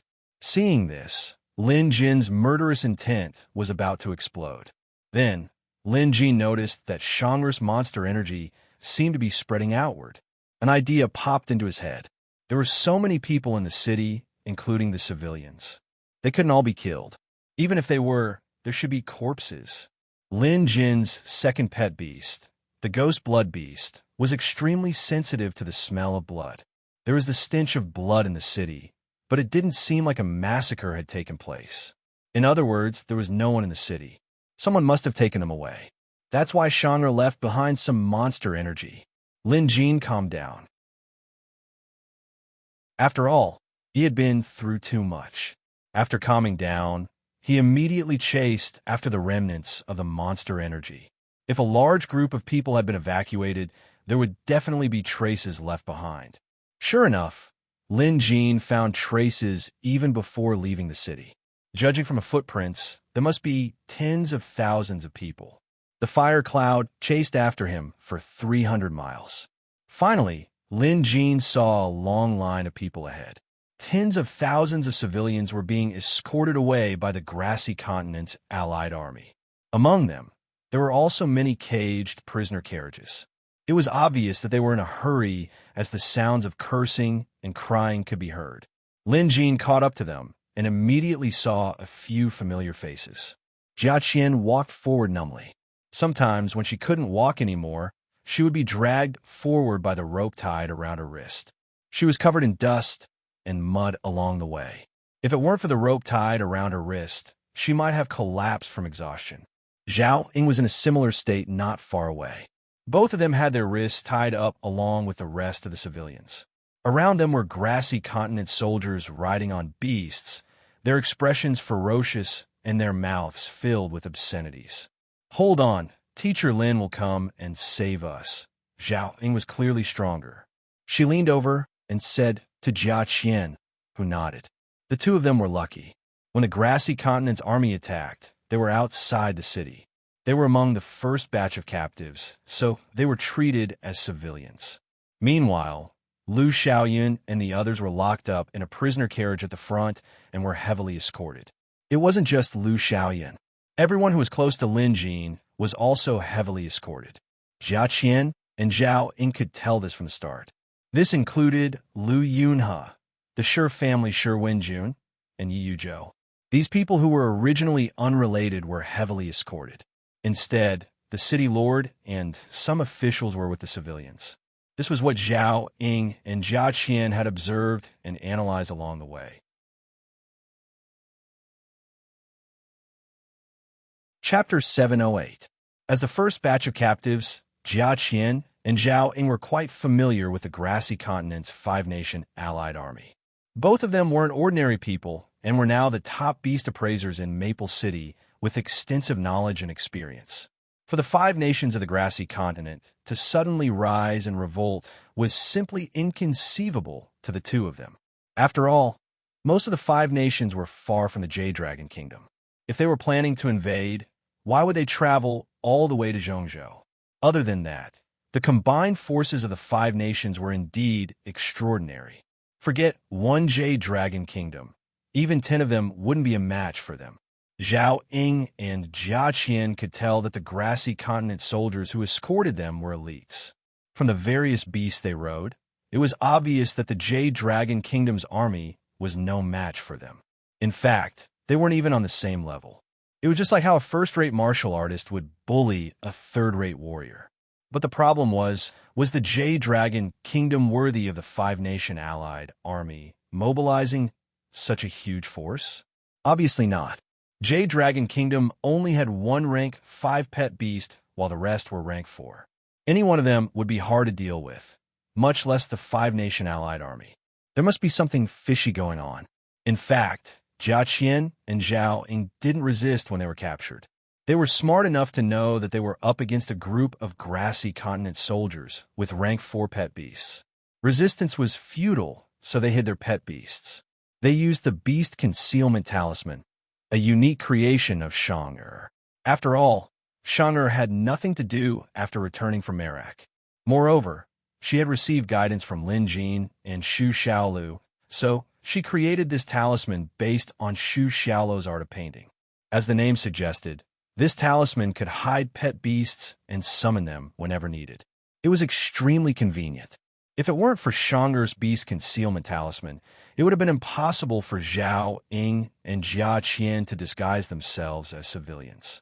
After all, their pet beasts had evolved to rank 3 through their respective efforts. How could commoners have rank 3 pet beasts? Their disguises would be exposed immediately. There was one more thing that neither Zhao Ying nor Jia Qian could understand. Why did the grassy continent's people want to take away all the civilians they captured from Maple City? Still, even if slaves were prevalent in the kingdoms of grassy continent, if they wanted to abduct people from other countries, they could just grab a bunch of them from the smaller countries closest to the 5 countries. Why would they bother coming all the way to Jade Dragon Kingdom? Therefore, there must be a problem here. After observing and analyzing along the way, Zhao Ying came to a conclusion. These people from grassy continent were doing this for Lin Jin.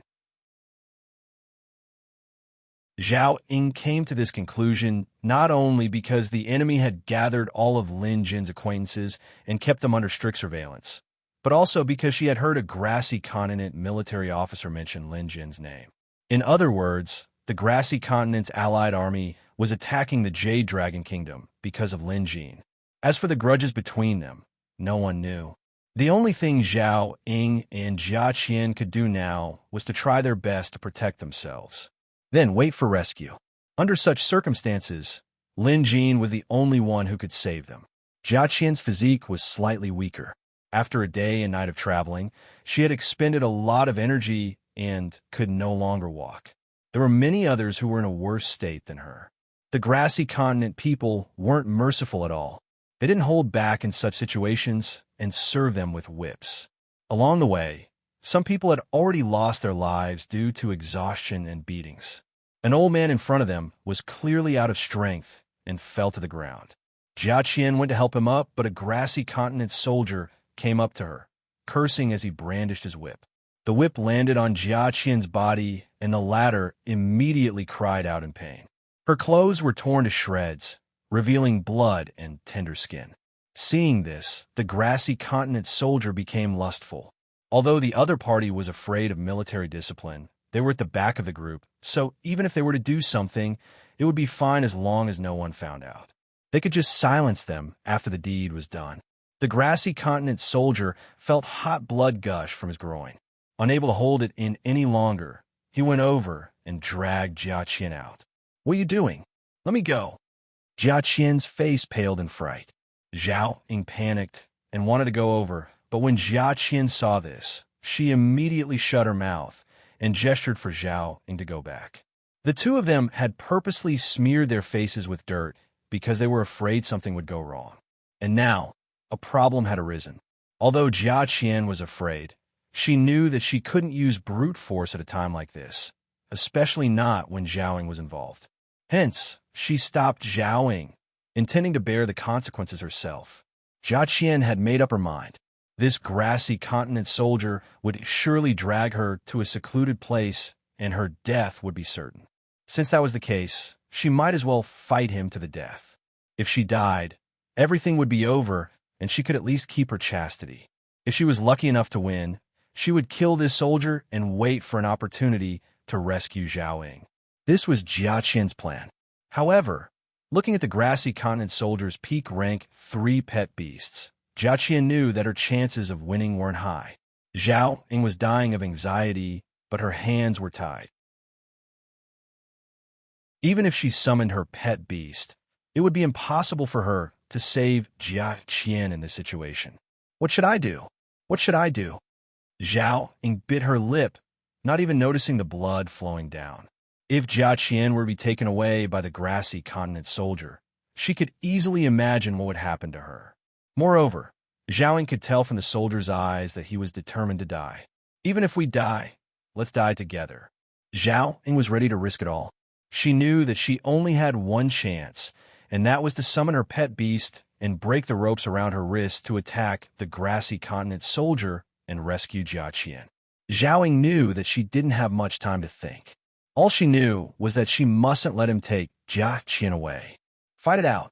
At this, the gentle Zhao Ying, who had always pursued stability, suddenly unleashed her immense strength. She immediately activated the beast concealment talisman and released her pet beast. Jia Qian knew what Zhao Ying was going to do from her actions. She knew the consequences of her actions, and she also knew that she had to cooperate with Zhao Ying, or else she would surely die. With tacit understanding, the two of them summoned their rank 3 pet beasts at the same time and attacked together. Using her pet beast, Zhao Ying broke the ropes and immediately attacked the grassy continent soldier who was holding on to Jia Qian. At the same time, Jia Qian's pet beast attacked first. The encirclement was executed beautifully. Before the grassy continent soldier could react, Jia Qian's rank 3 white snake bit down on his neck. The moment the venom was injected, the grassy continent soldier swayed like a drunkard before collapsing to the ground with a thud.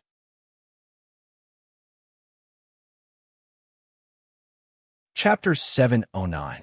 Jia Qian's pet snake had been specially refined with venom. Against an average person, it was enough to kill them instantly. In terms of lethality, her snake was the strongest in the association. Let's go. Jia Qian and Zhao Ying took care of each other and escaped immediately. However, they were surrounded by the grassy continent soldiers, so they immediately reacted and surrounded them. Not long after, the two of them were cut off and surrounded by over a dozen ferocious beasts.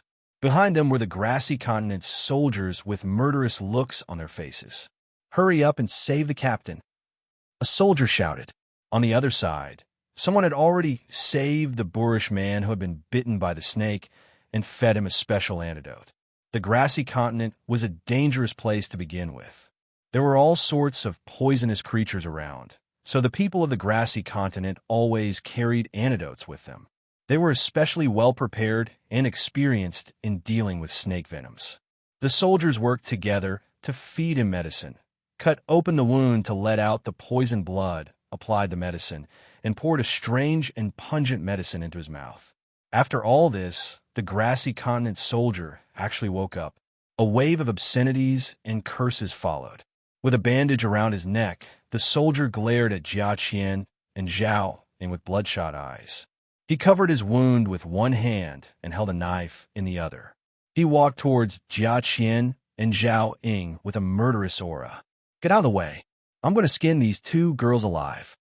The soldier was incomparably sinister. Jia Qian and Zhao Ying, who were already surrounded and had no chance of escaping, looked at each other. They knew that they were doomed today. The two of them had just snatched a knife. At this moment, Zhao Ying first glanced at Jia Qian, took the knife, and directly slashed at her own neck. He would rather die than be humiliated. At that moment, however, a long sword flew out of nowhere and cut the long saber in Zhao Ying's hand in half. Zhao Ying's hand was empty. She looked down and saw only the hilt of the saber. The incision was neat. When he looked again, he saw a sword hovering in front of her.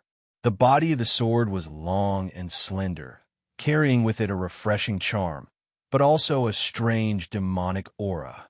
These two things were originally like light and darkness, water and fire.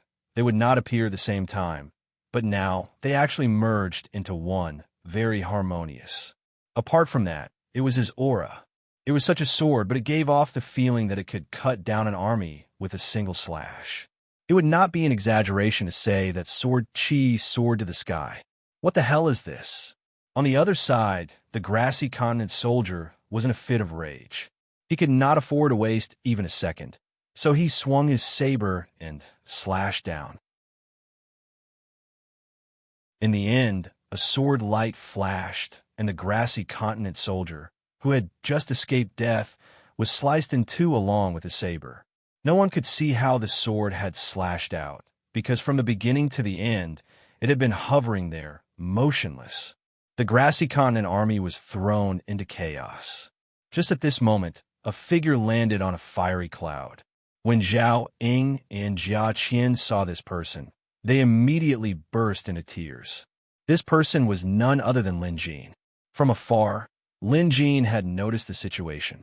Due to the urgency of the situation, Lin Jin had no choice but to release the breezy sword to stop Zhao Ying from committing suicide. Fortunately, he made it in time. "That's good." Lin Jin comforted her before turning to look at the girl's pet beasts. With a wave of his hand, Zhao Ying's pangolin and Jia Qian's white snake came crawling over. "You too. Take good care of your masters. Send them back to Jade Dragon City." Lin Jin extended a finger and tapped on the pangolin and white snake's foreheads respectively. In an instant, the two pet beasts emitted waves of energy. The power of the five elements wreaked havoc, and the crisp sound of their bones transforming could be heard, like the crackling of firecrackers. In just a few breaths' time, the two pet beasts had leveled up. Rank 4. A single finger had leveled up to rank 4. Everyone at the scene stared with their eyes and mouths agape, their hearts filled with great astonishment. After all, everyone knew that the phenomenon of a pet beast leveling up to rank 4 wasn't fake. This was clearly a sign of a pet beast reaching rank 4. But the problem was, it was too simple. With just a simple tap, this man managed to level up a rank 3 pet beast to rank 4 like he was turning a rock into gold. It was ridiculous and terrifying. To the average person, This was a miracle. The grassy continent natives weren't the only ones who were stunned speechless. Even Zhao Ying and Jia Qian, who were probably familiar with Lin Jin, had their eyes wide open and their minds blank. Both of them were beast appraisers after all. Although they had yet to obtain official beast appraiser qualifications, their beast appraising skills were already at the level of a rank 1 beast appraiser, if not better. In other words, both of them were professionals. Unlike the layman, they knew the principles behind beast appraising and pet beast evolution.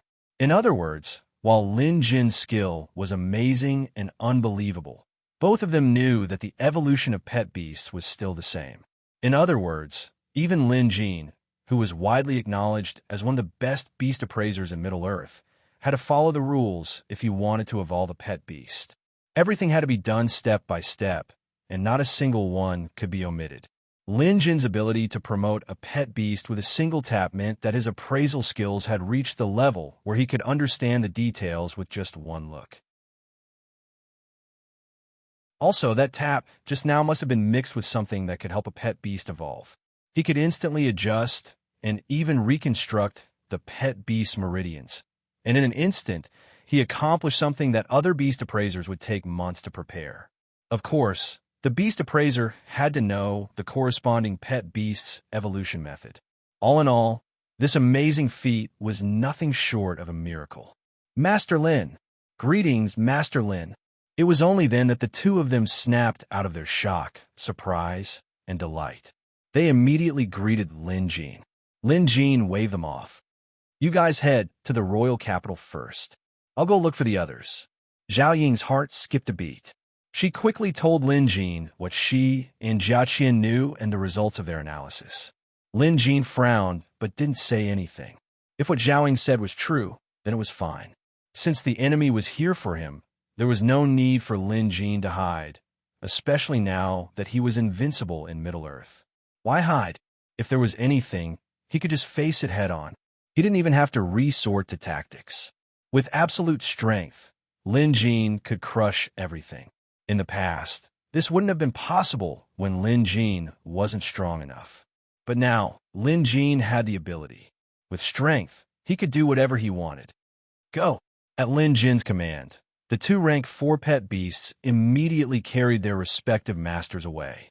None of the surrounding grassy continent soldiers dared to stop them. They were all subdued by Lin Jin's aura.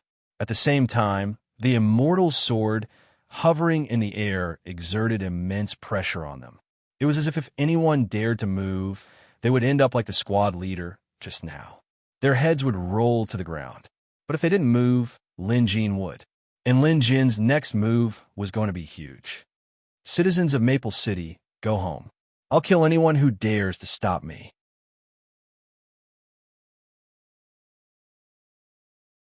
Chapter 710. Lin Jin's words now carried weight. Up to 1,000 grassy continent soldiers were rushing over, including many pet beasts. But once they stepped into the range of the breezy monster sword, they froze in place.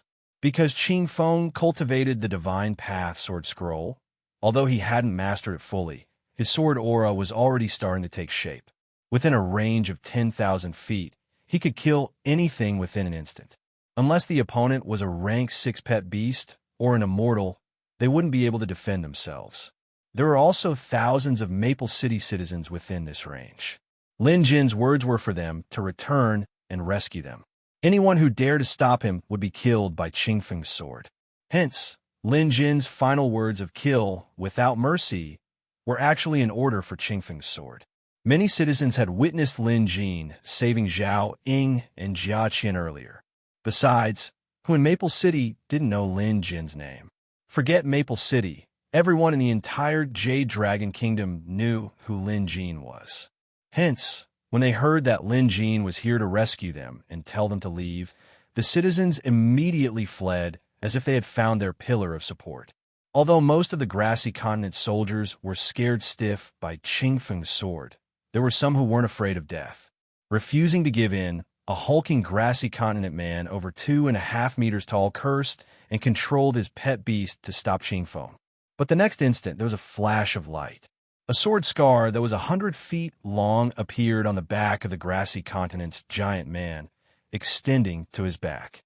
The giant man was instantly killed, and the dozen or so grassy continent soldiers behind him also suffered heavy casualties.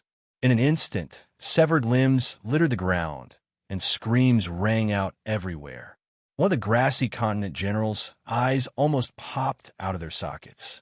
He didn't even get a clear look at what happened when Qing Feng's sword left a mark in the air. The mark was more than 10 feet deep, and the ground was split open, including the rocks below. This was terrifying. Hence, none of the grassy continent soldiers dared to move. The citizens of Maple City cheered in joy as they ran for their lives. In the distance, the grassy continent army and beast horde were mobilizing, cutting off the entire area like a long snake. They were far away from Qing Feng's sword's threat. It was obvious that the grassy continent's allied army was formidable. Lin Jin made a move and flew forward on his cloud. The Qing Feng demon sword hovered in the air. This way, it could protect the thousands of Maple City citizens and deter the other grassy continent soldiers from acting recklessly. Lin Jin had a lot of skills. Even without the breeze monster sword, it wouldn't be a problem. The cloud of fire moved quickly and arrived at the grassy continent's main force in the blink of an eye. On a hillside before them, tens of thousands of grassy continent soldiers were lined up in formation. In addition, tens of thousands of beasts were lined up at the forefront. Even Lin Jin's heart palpitated at the sight of this. Putting aside their actual strength, just the aura brought by the tens of thousands of ferocious beasts and soldiers was enough to overwhelm everything. Lin Jin sighed. After all, he was only one person. The power of one person could not surpass the power of 10,000 people. However, momentum was only a part of one's strength. What truly determined victory or defeat was still raw strength. For example, if Lin Jin were to use Dragon Fire now, he could spit out a sea of fire that was thousands of feet high. By then, the number of casualties would be in the tens of thousands. Since his own people were still in the enemy's hands, Lin Jin had to think twice before making a move. He couldn't act recklessly. Looking around, there were still thousands of Maple City citizens trapped among the tens of thousands of grassy continent soldiers. What was even more interesting was that the enemy had released tens of thousands of Maple City citizens. The grassy continent army clearly knew that it was pointless to bring more burdens with them at a time like this. After all, their target was already here. Hence, they only needed to have the most important hostage in their hands. At this moment, a person walked out from the grassy continent army. This person was taller than the surrounding grassy continent natives by half a body's height, as if he had the bloodline of a titan. After all, there were very few people in the Middle Plains who could grow to 5 feet tall. This person was holding a long staff made from the spine of an unknown beast. Other than a pair of pants that resembled an apron made from animal hide, his upper body was almost naked. His skin had a strange purplish hue to it and was covered in tattoos. It was a very intimidating sight. But to Lin Jin, this person reminded him of the image of a certain island tycoon entering a bathhouse in the modern world. He was definitely capable. Lin Jin could sense that the power of a blood contract granted a person a keen sense of perception akin to that of a beast. The strength this person exuded was very close to that of an immortal. He also seemed like a pet beast at the peak of rank 5. Needless to say, this person was the leader of the grassy continent's allied army. Lin Jin could tell from how respectful the grassy continent people were toward this giant. Wherever this giant passed, the grassy continent people would cross their arms in front of their chests and bow in greeting. This was the highest form of etiquette for the barbarians. Lin Jin had some understanding of the grassy continent people's etiquette. Despite the number of kingdoms in the grassy continent people's culture was actually of the same lineage. Almost all barbarians believed in the beast god religion. They would bow to nobles and even kings and emperors with a single-hand salute. Only high-ranking priests of the beast god religion and those with great prestige would bow with both hands. Hence, Lin Jin could tell that this tattooed barbarian was a high-ranking clergyman of the grassy continent's beast god religion based on their etiquette. Lin Jin had some understanding of this beast god religion. To put it simply, they didn't have much use or ambition. They were more of a spiritual belief among the barbarians, a totem-like existence. Of course, not everyone in the grassy continent believed in the beast god religion. Take Daluo Temple, for example. Buddhist sects like this one had many believers in the grassy continent too, but their influence paled in comparison to the beast god religion. Lin Jin had once heard someone analyze grassy continent situation. For the past several centuries, the beast god's cult had only been a symbol of spiritual totems. They had never fought for power with the nobles or royalty of the other kingdoms. This was why grassy continent's countries had been able to develop and flourish. If the beast god religion began to consolidate its power, more than 80% of the grassy continent's kingdoms would fall under its control. When Lin Jin saw the grassy continent people salute, he knew that the beast god religion was behind this operation against the Jade Dragon Kingdom. The beast god religion priest walked up to Lin Jin and shouted, "Hand over the god's stone." His accent was unique to the grassy continent. His tone was stiff, but Lin Jin couldn't understand him. What god's stone? This man was crazy. Lin Jin couldn't be bothered to correct him. He was now stronger than the priest, so why should he be polite? Taking a deep breath, he barked, "Release him." His voice reverberated like waves. Just from this alone, Lin Jin's strength far surpassed the priest's. The priest was clearly enraged. He slammed his bone staff on the ground, shattering the ground around him. The force behind the staff was evident.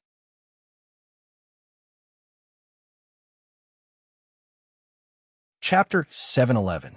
At first, Lin Jin thought the priest was just venting his anger, but he soon realized that wasn't the case.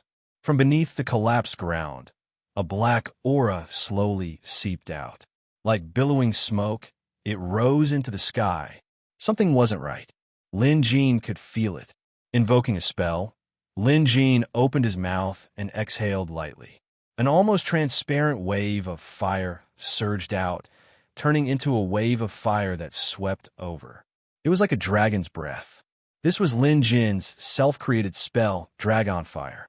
In the past, Lin Jin had relied on this spell to defeat his enemies. He was quite knowledgeable about this spell, and now that he had mastered it, his Dragon Fire could stretch for thousands of feet, burning everything in its path. This was Lin Jin's response. If the priest wanted to use force, Lin Jin would have to fight back. The priest of the Church of the Beast God was shocked. The Dragon Fire technique was extremely fast. He immediately shouted, and a strange scene happened in the next moment. 3 ferocious beasts leaped out from the body of this priest. They were a giant poisonous scorpion, a brown-scaled strange snake, and a strange insect whose name was unknown. Its body was huge but flat, and was surrounded by tentacles. As soon as the strange insect came out, it immediately shielded the priestess behind it. The dragon fire pounced on it, but it couldn't burn through the insect's skin. In the next moment, the strange insect spat out a cloud of mist, and the dragon fire was extinguished. Lin Jin was shocked. Firstly, that strange insect wasn't as simple as it seemed to be able to restrain Lin Jin's dragon fire. Secondly, this priest had 3 pet beasts. There was no doubt that the priest was using a blood contract technique. Lin Jin could tell that much. But here came a question. Did the beast god's religion have a method to allow someone to form a blood contract with multiple pet beasts at the same time? I'm surprised. Appraiser Lin, some people say that you're the best beast appraiser in Middle-earth. But do you know what you are in the eyes of the beast god's religion? The shaman sneered disdainfully. In our eyes, you're nothing. Your so-called beast appraisal technique isn't even worth mentioning. You should know that the blood pact technique that all the provinces in the Central Plains have to learn and cultivate was created by the beast god cult. The priest spoke of the origins of the blood pact technique with a disdainful attitude. Lin Jin frowned. The blood contract method had been passed down in Middle-earth for 2,000 years and was now deeply rooted. Even civilians would practice it and form blood contracts with pet beasts in their daily lives. All along, There had been several theories about the origin of the Blood Pact. The mainstream theory was that it originated from a branch of the ancient immortal Tao and only developed and strengthened because the immortal Tao had fallen. However, during this trip to the foreign land, Lin Jin had met many immortals and visited the Xin Dao sect and the Yun Dao sect. As for the origin of the blood contract, Lin Jin realized that what he knew before wasn't accurate. There were similar spells recorded in the immortal world, but upon closer examination, Lin Jin realized that there was a huge discrepancy between the two. This was something Lin Jin couldn't figure out. Now that the priest had mentioned another source of blood contract, Lin Jin felt that it was possible. However, it was only a possibility. Even if it was confirmed that the blood pact technique originated from the beast god religion. So what? Must the source be amazing? That wasn't the case at all. Lin Jin believed that the student would surpass the master. Moreover, Lin Jin believed that the origin of the blood pact was more likely a result of the fusion of various spells. It didn't necessarily originate from a single person. Hence, Lin Jin found the beast god religion priest's inexplicable sense of superiority baffling. It was stupid. Wait a minute. Lin Jin immediately came to a realization. The priest wasn't saying these stupid things because he was truly stupid. He was just trying to buy time. As the other party was speaking, the black smoke continued to surge into the sky. In just a short period of time, it had formed a mass of dark clouds in the sky. It could be said to have covered the sky and covered an area of at least a dozen li. At this moment, it was as if a huge black umbrella was covering the sky. Moreover, the black smoke began to fall in all directions like a pot lid.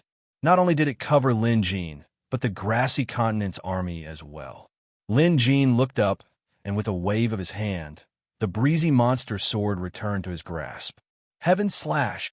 A towering sword chi slashed out in an instant, leaving a sword mark that was hundreds of meters long on the black, umbrella-like cloud. It was as if the black umbrella had been torn open. But soon, the black cloud reformed and returned to its original state. Lin Jin wasn't surprised. This was a black cloud. Clouds were formless, and so was water. It was impossible to cut it apart. But all of a sudden, Lin Jin felt that this dark cloud looked familiar. At the same time, Lin Jin was wondering why the other party had gone through so much trouble to create such a dark cloud. What was the purpose of this? Of course, no matter what it was, Lin Jin wasn't afraid.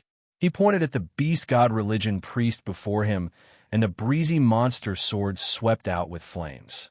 Seeing that his stalling tactic wasn't working and his opponent wasn't falling for it, the priest broke out in cold sweat. He knew very well that he had no chance of winning against Lin Jin alone. Even if he had 3 pet beasts with whom he formed a blood contract, it would still be the same. If he wasn't Lin Jin's match, then so be it. No matter how hard he tried, he couldn't close the gap between them. However, he knew that whether it was his tricks or his verbal exchanges, there was only one goal, and that was to stall for time. As for why he had to stall for time, only he knew. He could only speed up his spell. Besides having the strange worm protect him, he sent out his other 2 pet beasts to fend off the enemy.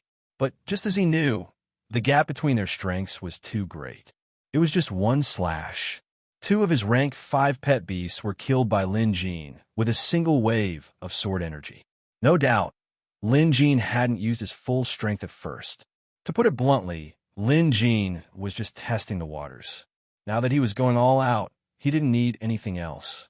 Just the breezy monster sword was enough to make him invincible. The beast god religion priest's heart thumped wildly in fear. He steeled his resolve. He knew the importance of this plan.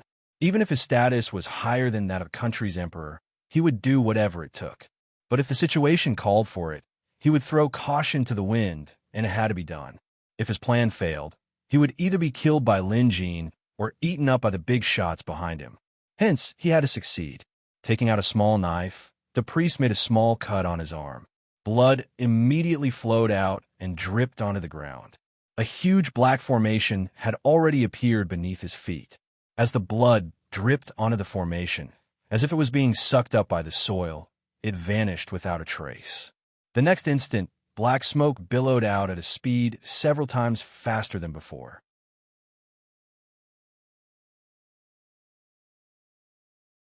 Chapter 712. After killing the two beasts, Lin Jin's next attack was aimed at the beast god's priest. The priest was strong enough to be close to a mortal realm. With his 3 pet beasts, it wouldn't be an exaggeration to say that he could do whatever he wanted in Middle-earth. Still, it was the same thing. To Lin Jin, who had just returned from an alien land, this beast god's priest was nothing. At best, he was just a little more difficult to deal with. Lin Jin didn't even need to use his pet beast's strength. His breezy sword alone was enough to suppress him. Lin Jin was sure that the priest wouldn't be able to withstand this attack. Hence, he immediately flew toward the grassy continent's army. Something was off about the black fog. Lin Jin found it familiar, but he couldn't put his finger on it. Hence, his top priority now was to save his companions. Only after saving Shang'er and the others would Lin Jin feel at ease. Lin Jin wondered if Shang'er had been captured by the beast god's priest. After some analysis, Lin Jin didn't think it was possible. This beast god's priest was indeed powerful. He had multiple rank 5 pet beasts and could even stand toe-to-toe with Daluo Temple's abbot. However, Shang'er wasn't a pushover. Moreover, she had other helpers, including Goldie. Most importantly, Goldie. If Goldie went berserk, even Shang'er wouldn't be able to hold him down. Logically speaking, even if Shang'er and Goldie couldn't defeat the beast god's priest, they could at least be on par with him. But in the end, Shang'er and the others were captured. There was a huge problem here. Firstly, Lin Jin had to save his companions. Secondly, he had to find out what was going on. Lin Jin felt that this was important because it might be able to answer all his questions. The clear wind demon sword did not fail to fulfill its mission. With one strike, it broke through the strange worm's defense. With the second strike, it broke the bone staff that the beast god sex priest was using to block the attack. With the third strike, it finally cut the priest into 2. Simultaneously, Lin Jin charged into the grassy continent's army. One could only imagine how these soldiers could stop Lin Jin. The moment the visitation hall's door opened behind Lin Jin, the pet beasts were all sprawled on the ground, not daring to move. The power of the beast's aura was now at its fullest. Since the beginning, Lin Jin had been using a special method to locate Shang'er and the others. He only attacked because he was sure he could save them. Now that he made his move, he had to succeed in one strike. The fiery cloud swirled. Lin Jin summoned Xiaohua. Although it was a little overkill, he had to be safe in order to save a life. Hence, even if he had to use a cannon to kill a mosquito, Lin Jin would accept it. Several minutes later, Xiaohua had devoured thousands of lives and Lin Jin had finally rescued Shang'er and the others. All of them, including Yi Yuzhou and Zhuo Wentong, were locked in a huge prison cart made of bone. Most of them were unconscious, but their lives were not in danger. Lin Jin breathed a sigh of relief when he saw that everyone was fine. After waking Shang'er up, she couldn't hide the excitement in her eyes when she saw that it was Lin Jin. Master Lin, be careful of immortals. Immortals? Lin Jin was stunned. Shang'er had clearly seen the situation around them and warned them. However, this was the Central Plains, so how could there be immortals here? If anyone dared to come out, they would probably be immediately annihilated by the 9th stage immortal devouring beast in the 9 heavens profound world. Hence, Lin Jin's first reaction was that it was impossible. But in the next instant, Lin Jin suddenly remembered something. He looked up at the black fog that was about to close in on him, shrouding an area of more than 10 miles. He finally remembered. Previously, he had thought this black fog looked familiar, but he couldn't figure out. But after combining it with Shang'er's words, Lin Jin finally figured out what this black fog looked like. Other than its color, it was exactly the same as the miasma in the foreign lands. This is bad. Lin Jin's heart skipped a beat. Immediately, he performed a spell and pointed. Cosmos Inc. Boom! A huge black hole appeared out of thin air. With a wave of Lin Jin's sleeve, Shang'er, and everyone else who was still trapped here were sucked into the black hole. Lin Jin knew that if his speculation was correct, this black fog had the same effect as the miasma in the foreign lands. It could isolate one's aura. Simply put, it was to prevent the rank 9 immortal devouring beast from discovering them. Lin Jin finally understood why the beast god cult shaman summoned the black fog without hesitation when he saw Lin Jin and even tried to stall for time. So this was the reason. Also, Lin Jin understood why Shang'er and Goldie were defeated so thoroughly. After all, no matter how powerful Shang'er and Goldie were, they couldn't possibly be an immortal's match. In other words, they were defeated by an immortal. Although the grassy continent's 5-nation allied army was impressive with hundreds of thousands of soldiers and beasts, that wasn't the main point. Those who wanted to deal with Lin Jin knew very well that they couldn't win with just this. Their real trump card was the immortal who would soon appear with the black fog. There was actually something like this? Lin Jin was dumbfounded. Regardless of the outcome, the people who wanted to deal with him were truly resourceful to think of something like this. No, not only could they deal with Lin Jin, but as long as this black fog shrouded the sky, Heartland would be invincible. It was because of this that Lin Jin immediately used a spell to rescue everyone and send them into the painting world. Because Lin Jin wasn't sure if the other party had other formations to prevent him from escaping. Sure enough, after Lin Jin sent Shang'er and the others away, he was about to leave when he realized an invisible force had appeared out of thin air. It was probably some kind of formation that seemed to have sealed off the entire place. Not only that, but the enemy's spell was so powerful that even those who were sent into the painting world by Lin Jin were forced out by this force. Lin Jin's eyes widened at this sight. The other party must have come prepared. No matter who it was, they were here to kill them all. Forget the fact that Lin Jin couldn't leave. Even if he could, he couldn't. Blood Realm. With a flip of his palm, a blob of ghostly blood emerged from Lin Jin's palm. With a flick of his hand, the blob instantly expanded and enveloped Shang'er and the others like a giant cage. It looked like a house made of blood. Vaguely, Lin Jin could see a few strange bugs swimming around in the blood. The blood belonged to the ghostly blood beast, while the bugs belonged to the spirit devourer ghost insects. This time, Lin Jin used his trump card. Anyone who dared to lay a hand on these people would suffer terrible consequences. Even an immortal, or even a true immortal, wouldn't stand a chance against the combination of the ghostly blood beasts and spirit devourer ghost insects. Lin Jin was now sure that an immortal expert would show up soon. Since the enemy had sealed off the space and couldn't even use the painting world, Lin Jin knew that the enemy wasn't simple.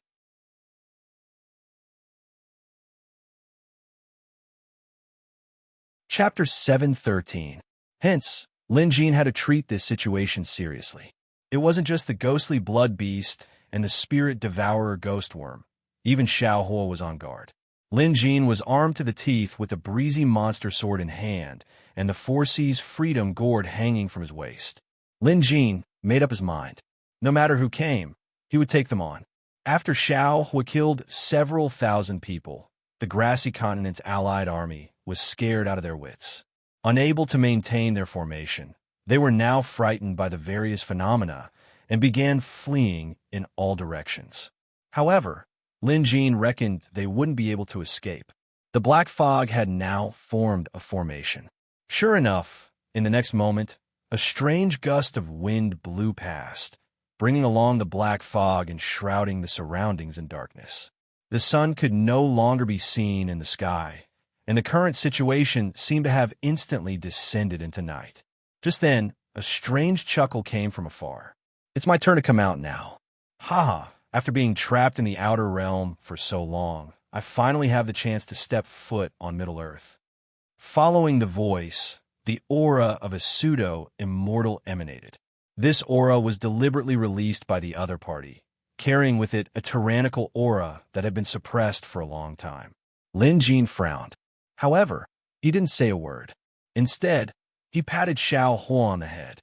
The latter understood and instantly transformed into a ball of fire, darting away. 3 breaths later, Xiao Huo returned with a charred corpse in his mouth. This corpse belonged to that pseudo-immortal. Lin Jin's strategy was to strike first. There was no need to hold back now, and he couldn't afford to hesitate. After all, this didn't just concern himself, but the lives of his friends and family as well. This pseudo-immortal who popped out of nowhere was definitely an enemy. Since that was the case, Lin Jin decided to kill him. There was no need to hold back. Lin Jin shook his head as he studied the severely burned corpse that still had recognizable facial features. He didn't know who it was. Lin Jin told Xiaohua not to be too ruthless. He wanted to see who it was, or the corpse would have been burned to ashes. Lin Jin nodded at Xiaohua. With a swipe of his claws, the corpse was reduced to ashes. Killing a pseudo-immortal in an instant was Xiaohua's current strength. After all, Xiaohua was a rank 7 firewolf, equivalent to a true immortal. Killing a pseudo-immortal was as easy as blowing off dust. There must be some sort of teleportation formation or some sort of artifact up ahead. Lin Jin knew that the man had used the same method to defeat Shang'er. However, a hollow immortal, moreover such a weak hollow immortal, couldn't have planned all of these things. There was an immortal behind him. All Lin Jin could do now was wait. In any case, he would kill whoever came out. At this moment, a puzzled voice came from the darkness in the distance. Xiaohua immediately pounced over, planning to repeat the same trick and kill another person. However, it was clear that even among hollow immortals, there were still differences in strength. The previous one was trash, but that didn't mean the next one would be trash. This time, Xiaohua's ambush did not go too smoothly. The other party actually managed to block the first attack. However, the difference in their cultivation levels was too great. This sort of suppression was not something that could be made up for with experience and caution. Moments later, Xiaohua returned with a half-dead hollow immortal in his mouth. This hollow immortal was in a pretty miserable state. Both of his legs were already charred black. At this moment, Xiaohua was biting down on half of his body. His flaming teeth pierced into his flesh, causing the hollow immortal to scream out in pain. At the sight of Lin Jin, the hollow immortal was stunned for a moment before coming to a realization. "You're Lin Jin. How did you get such an immortal beast?" The hollow immortal's eyes were filled with shock and disbelief. This was to be expected. Almost no one knew about Lin Jin's pet beast evolution, be it the evolution of the ghost blood beast or Xiaohua. On the other hand, besides Lin Jin, Northern Qi Xiangyan knew about the spirit devourer ghost worm, but only she knew about it. In other words, no one knew how many trump cards Lin Jin had up his sleeves. It was no wonder the hollow immortal was so shocked. To him, Lin Jin was probably just a mortal with some tricks up his sleeves. However, even after going all out earlier, the hollow immortal was still defeated by the firewolf in just a few moves. The hollow immortal knew very well that the reason he didn't die wasn't because he was stronger, nor was it because his defense was superior. It was all because the firewolf didn't bite him to death. It was that simple. If the firewolf wanted him dead, he would die for sure. This was vastly different from what the hollow immortal knew about Lin Jin's strength. Based on previous reports, Lin Jin's strength was at most at the level of a hollow immortal. Moreover, he achieved this by relying on his pet beast. Lin Jin himself was just a mortal. He was just a slightly stronger mortal. But now, just one of his pet beasts could easily defeat the hollow immortal. In that instant, the hollow immortal felt like he was facing a true immortal. How is this possible? But this was the reality. "You know me? But I don't know you." Lin Jin stared at the hollow immortal for a while before asking, "Who sent you here?" Lin Jin decided to get straight to the point. Since he didn't know this hollow immortal, there should be no grudge between them. In that case, there could only be one possibility for the hollow immortal to come here and cause trouble. He was under someone else's orders. Lin Jin obviously wanted to know what was going on. The hollow immortal didn't say a word. It seemed like he had no intention of talking. Lin Jin glanced at Xiaohua. The latter tightened his teeth, and the hollow immortal immediately cried out in pain. Xiaohua was currently in his giant wolf form. Holding a person in his mouth was like holding a chick in his mouth. Inside the Blood Realm shield, Shang'er looked outside anxiously through the blood-colored glass barrier. The hollow immortal who was being held in Xiaohua's mouth was the one who defeated Shang'er and captured everyone. Truth be told, Shang'er was astounded at this sight. She knew Master Lin was strong, but she didn't expect him to be this strong. He could even beat up an immortal. Didn't this mean that Master Lin was invincible? However, Shang'er knew that there was more than one immortal, so she was still worried. Beside her, there were dozens of people. These people were all famous and influential figures in Maple City. There was City Lord Bai Junkong, Zhuo Wintong, Yi Yuzhou, and Shi Wenjun. Any one of them was a well-known figure in Maple City. Of course, there were also monsters like Shang'er, Little Five, and Goldie. There was also a relatively special person among them, Yang Jie. Yi Yuzhou's chief disciple was once the most prestigious person in the Friar Association. He was known as the #1 of Maple City's younger generation and was even ranked top 3 in the entire Jade Dragon Kingdom. It was a pity that Yang Jie met Lin Jin during his ascension. What's more, Yang Jie was too arrogant back then. He wanted to use Lin Jin as a stepping stone, but ended up running into an iron plate. It was the biggest setback of his life. Under normal circumstances, it would be very difficult for a person like Yang Jie to make a comeback after suffering such a huge setback. This was because he was proud and arrogant. It was very difficult for him to accept such a failure, and this mentality would become the greatest obstacle to his rise. However, things had changed recently.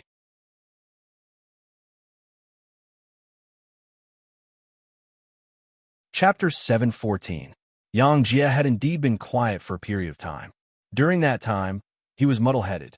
Feeling humiliated after losing to Lin Jin, he refused to leave his house, afraid to meet anyone, afraid of embarrassment. As for his cultivation and pet beast, Yang Jie couldn't be bothered with them due to his loss of confidence.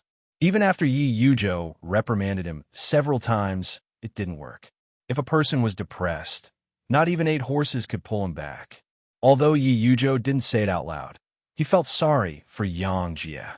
After all, Yang Jie was a student and a talented prodigy at that. If he hadn't met Lin Jin, if Yang Jie hadn't been so arrogant, things might not have turned out this way. During that period of time, everyone thought that Yang Jie would disappear completely.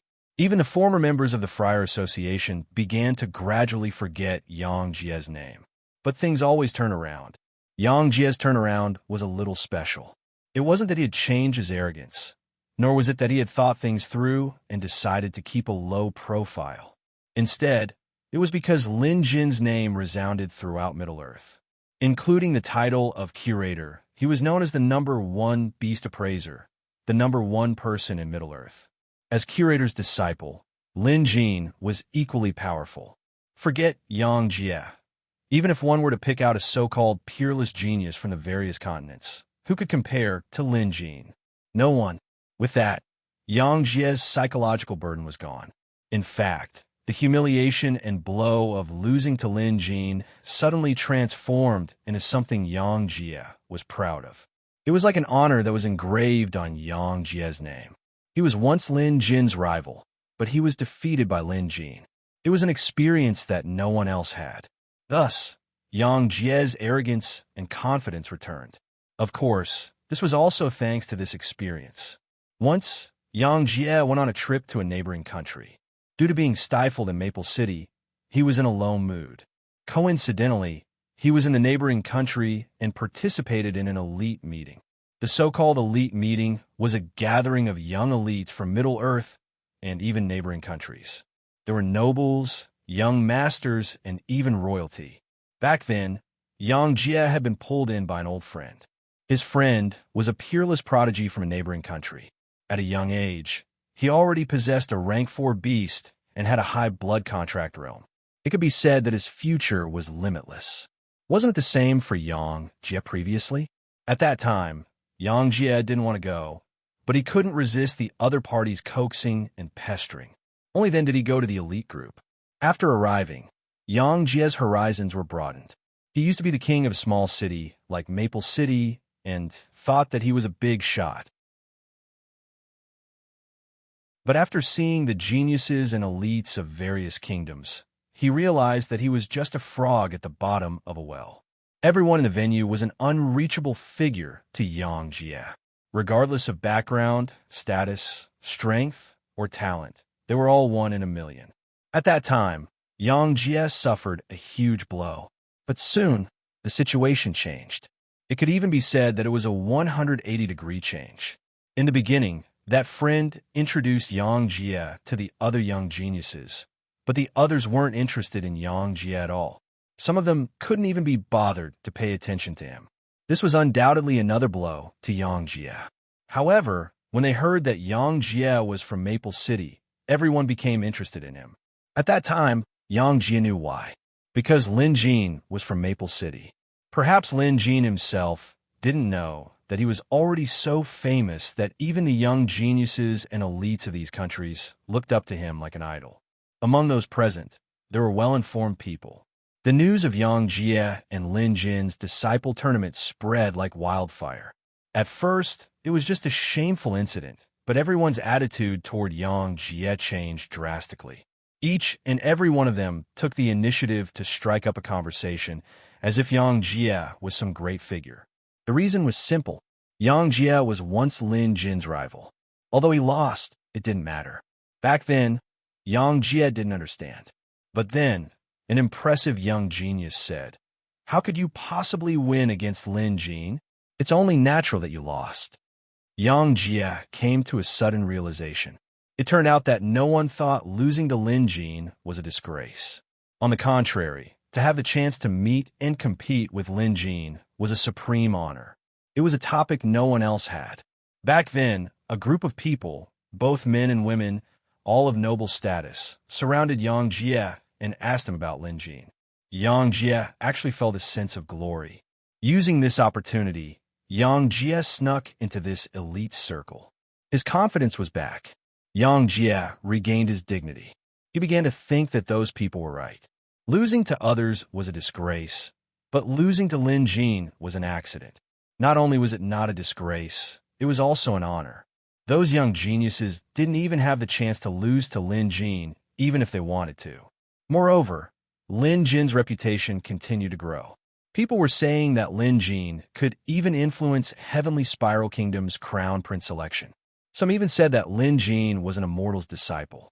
All in all, there were many rumors about Lin Jin, and the more they were, the more Yang Jie realized that he could benefit from them.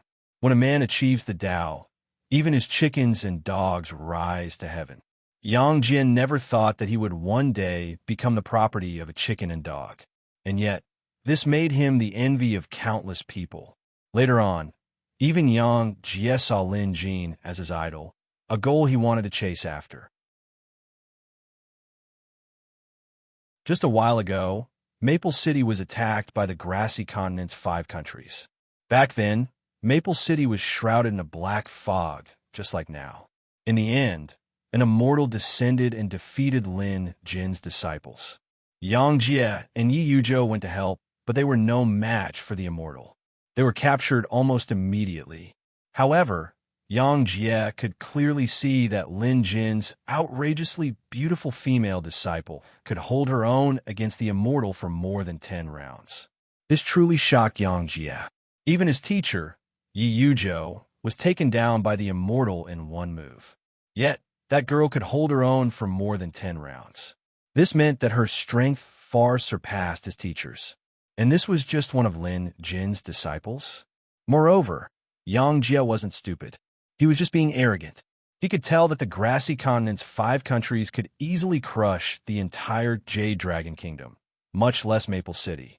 But this time, the other party sent out an immortal. Putting aside the fact that there were immortals in this world, this action alone was enough to prove that something was amiss. His teacher, Yi Yuzhou, said that the other party had a plan in mind and was confident in their victory. That was why they sent out an immortal.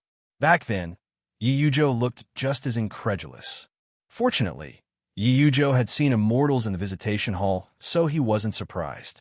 What surprised him was that Lin Jin's disciple, Shang'er, had the strength of a half-immortal. If it weren't for that immortal's strength and magical artifact, Shang'er wouldn't have been his match. Otherwise, it would have been hard to say who would have won.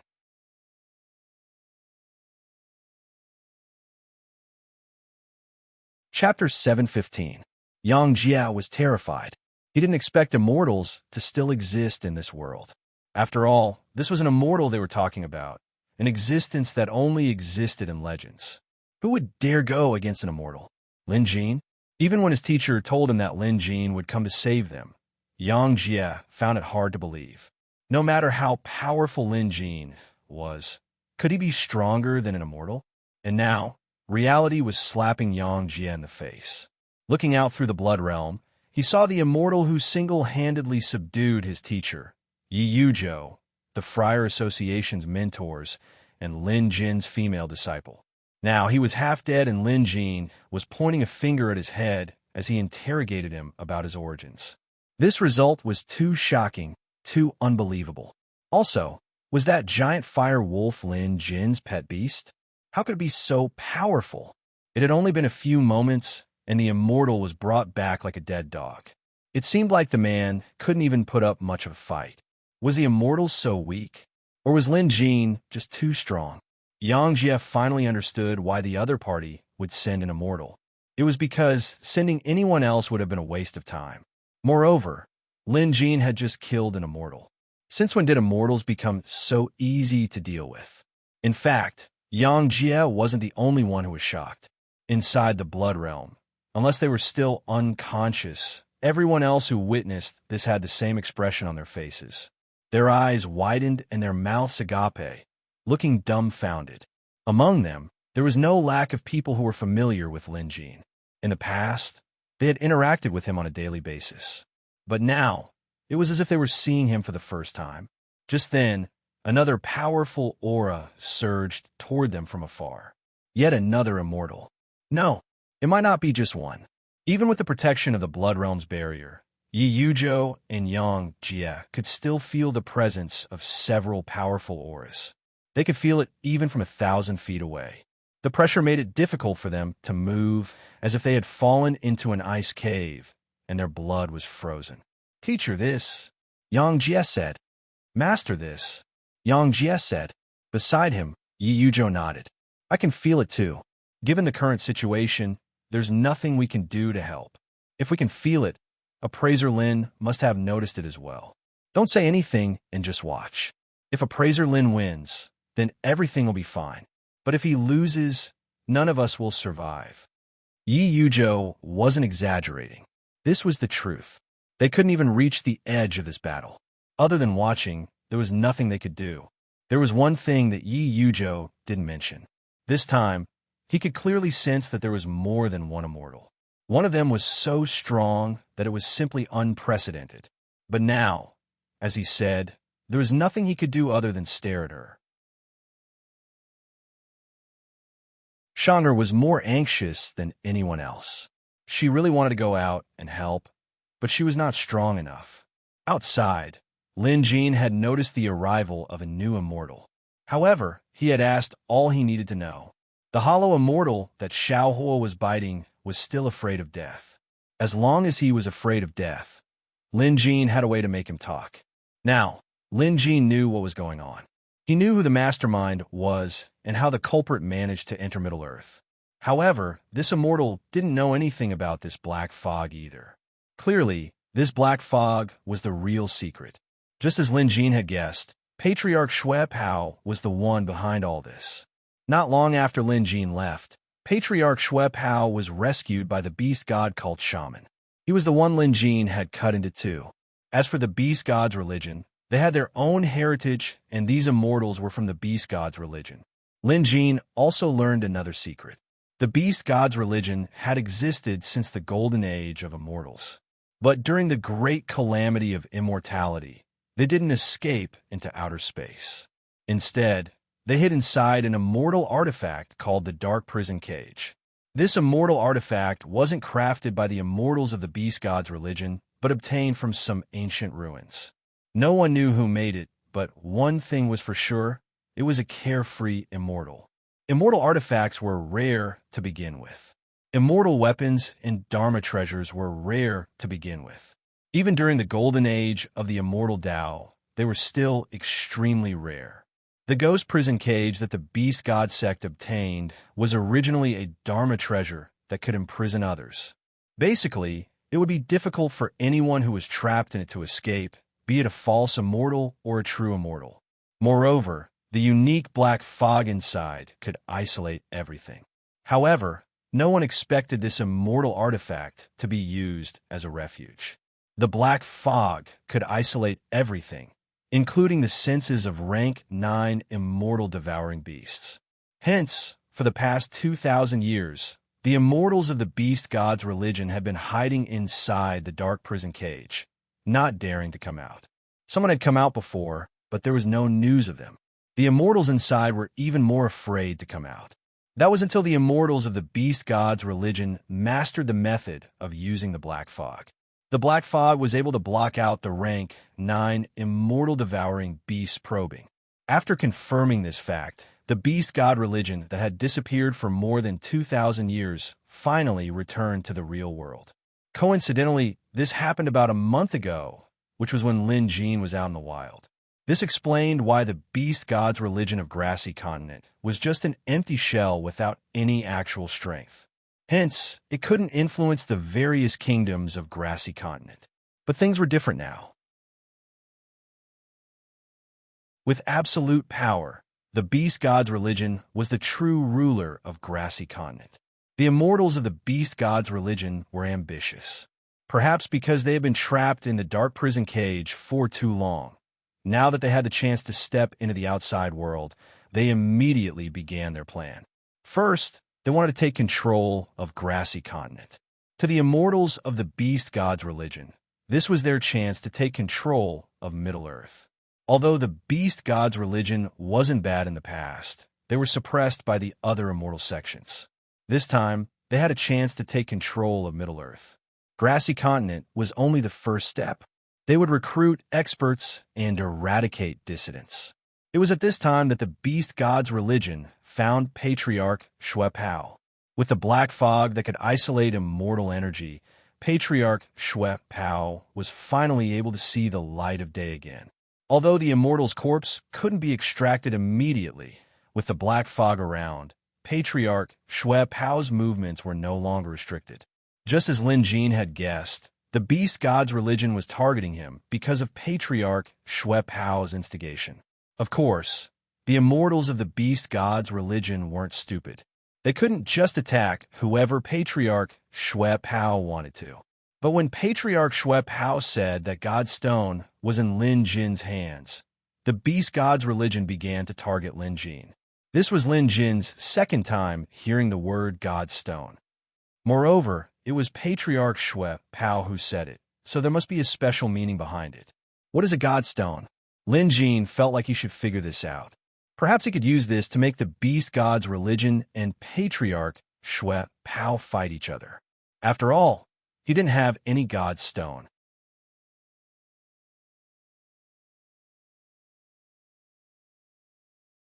Chapter 7:16. Perhaps sensing the arrival of reinforcements, the immortals stuttered, clearly trying to stall for time. Lin Jin knew he couldn't be merciful now. Regardless of whether the immortal spoke or not, he had to be killed within the next 3 seconds. Otherwise, he would only be a scourge if left alive.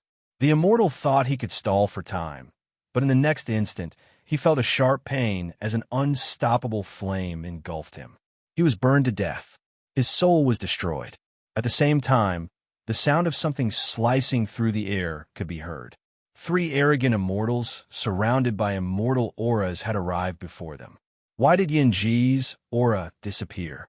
He didn't disappear. He was killed. And Duo Ji too. Although his aura is gone, there's still a lingering aura of death. An immortal's aura of death can only mean that an immortal has fallen. The one who spoke was a towering immortal draped in a fur cloak with his upper body exposed. This immortal was at the realm of true immortals. Lin Jin had seen a lot, but this true immortal was different from the others. His aura was as solid as a rock. Aside from that, he looked like a ferocious beast as he stood there. His fleshly body looked like refined iron that had been tempered thousands of times. Lin Jin had never seen a true immortal like this before, but he seemed to have heard of them. He once heard from spiritual master Miao, Yan of Xiandao sect, that during the golden age of immortals, there were many types of immortals, and one of them was the cultivation of the physical body. People called them physical immortals. It was said that physical immortals were extremely difficult to cultivate, but once they succeeded, they would become incredibly powerful.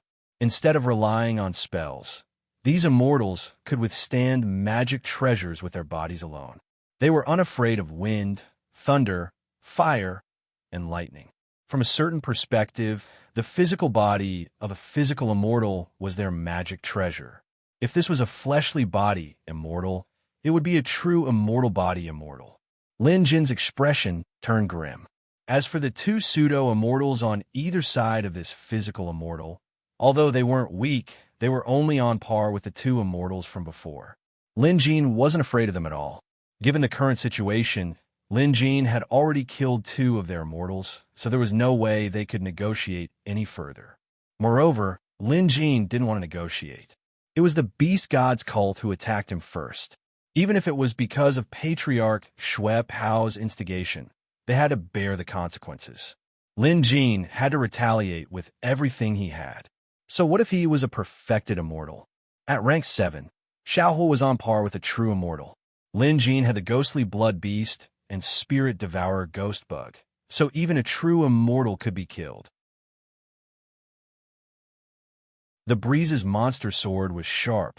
The Four Seas Freedom Gourd was a powerful protective spell, and as a mere mortal, Lin Jin's combat strength was on par with a true immortal, or even stronger. Lin Jin didn't say this himself. Instead, it was Reverend Mystic Moon of the Cloud Path sect who said it herself. Reverend Mystic Moon even said that she wasn't confident she could win against Lin Jin. This was the truth. In other words, a mortal like Lin Jin had earned the acknowledgement of a true immortal expert. He who strikes first gains the upper hand. Lin Jin murmured in his heart. Xiaohua was telepathically connected to him. At this moment, he was already pouncing towards a false immortal. Lin Jin didn't need to teach Xiaohua any battle tactics. As a predator, Xiaohua's instincts allowed him to pick the weakest opponents first before gathering his strength to deal with the stronger ones. This was the fire wolf's instinct as a predator. Savage beast. The true immortal physique glared and bellowed. Then, he swiftly pulled the false immortal beside him away. The false immortal physique was intimidated by Xiaohua's aura earlier, so he couldn't react in time. Or rather, even if he could react, it would be useless. He couldn't dodge, and he wasn't as fast as Xiaohua. If he tried to fight Xiaohua head-on, he would only be courting death. This was how Xiaohua subdued the two false immortals earlier. If it weren't for the true immortal physique, Xiaohua would have devoured this false immortal. Xiaohua missed his target. He turned around and pounced on the true immortal physique again. This time, the true immortal physique was even faster as he threw a punch. Bam! The punch landed on the drum. The ground within 1,000 feet radius instantly cracked and shattered. Xiaohua took the full brunt of the true immortal physique's punch and was instantly smashed into smithereens that filled the sky. What a ferocious punch. What a domineering punch. Lin Jin's heart skipped a beat. He mused, this true immortal physique is truly a living treasure. The strength of this punch was so strong that a regular false immortal would have died in one hit. Even an expert of the perfected immortal realm would most likely die if he was hit by this attack head-on. It was no wonder spiritual master Miao Yan's expression turned grim when he mentioned the true immortal physique. He even mentioned that the true immortal physique could take on his treasure with his bare hands. What a freak. However, Xiaohua wasn't an average false immortal. He wasn't even an average true immortal. He possessed supernatural abilities that even immortals couldn't hope to achieve. The shattered Xiaohua floated around like countless sparks. In the next instant, these flames flew toward the true immortal physique. Xiaohua had long cultivated a Dharma body. The wonders of Dharma bodies were infused with the 5 elements. Xiaohua's body was made up of flames. How could a flame be shattered?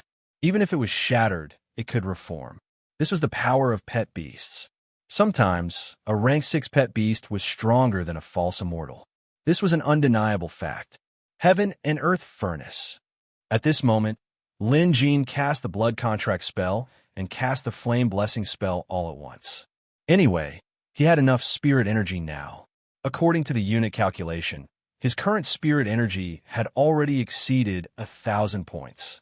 Compared to the past, his spirit energy had increased by more than 10 times or even more. With this, Lin Jin wouldn't have to worry about the consequences of casting a blood contract spell. The Heaven and Earth Furnace was a killing spell that Lin Jin had created by combining Xiaohua's characteristics. Under normal circumstances, Lin Jin wouldn't be able to use it.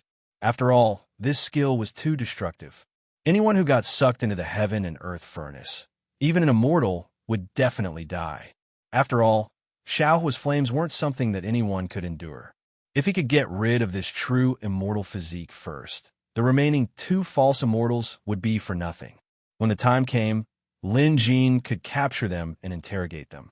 He refused to believe that they wouldn't confess. The flames suddenly flared up.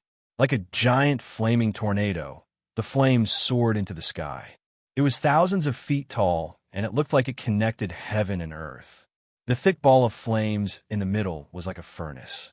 Hence, this skill was called the Heaven and Earth Furnace. To Lin Jin, the true immortal physique that got sucked into the Heaven and Earth Furnace would surely die. A physique comparable to a magic treasure? Even if it were a true treasure, it would be burnt to ashes by the heaven and earth smelt.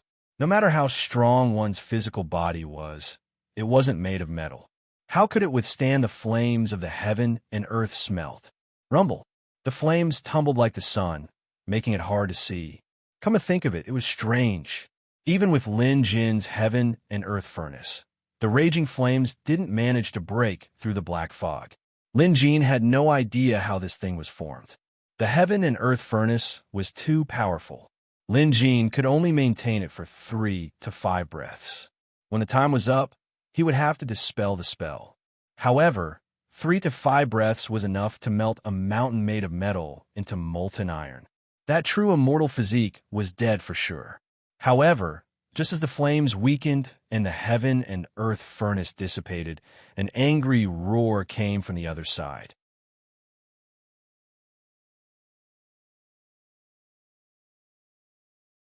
Chapter 717.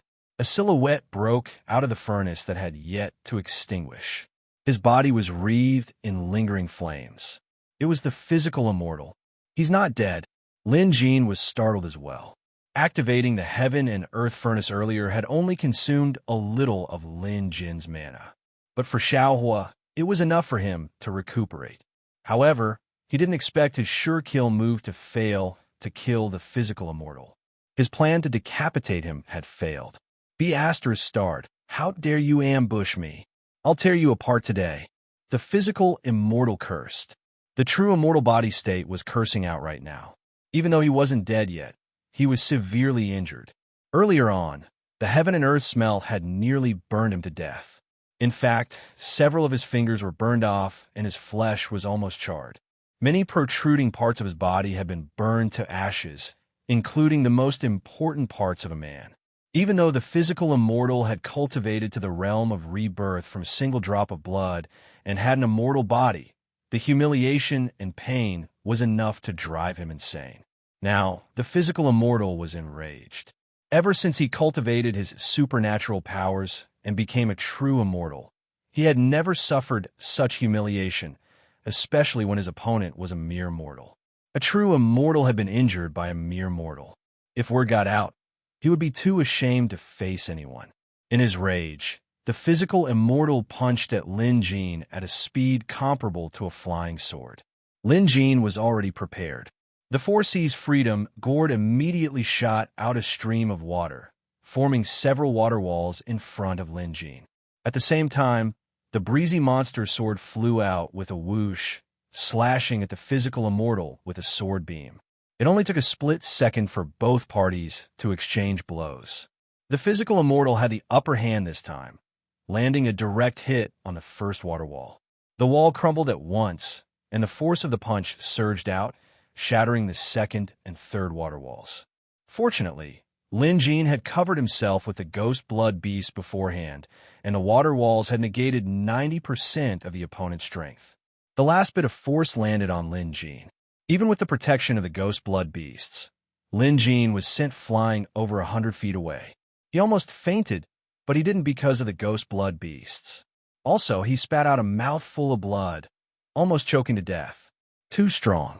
Lin Jin's eyes widened as he gritted his teeth and held on.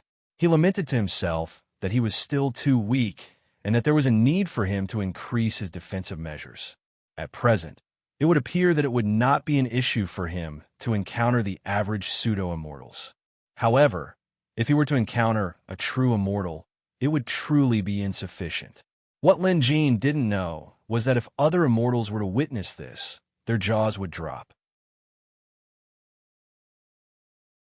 All of the immortals knew that in terms of offensive power, true immortals with fleshly bodies were without a doubt the strongest. This was especially true when it came to close-quarters combat.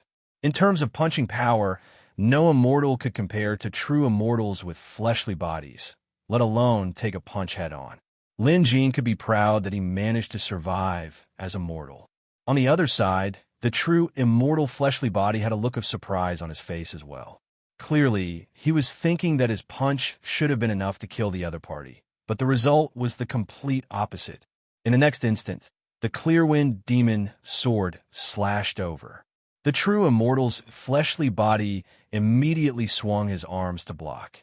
Clanging sounds, which sounded like metal clashing against metal, could be heard. Sparks flew everywhere. The true immortal's fleshly body was actually using his bare fist to fight against a magic treasure like the Clearwind demon sword. As expected of a physical artifact, Lin Jin quickly retreated. Earlier, Lin Jin had Xiaohua restrain himself and allow him to slowly recover his strength. After all, he had just used the heaven and earth furnace.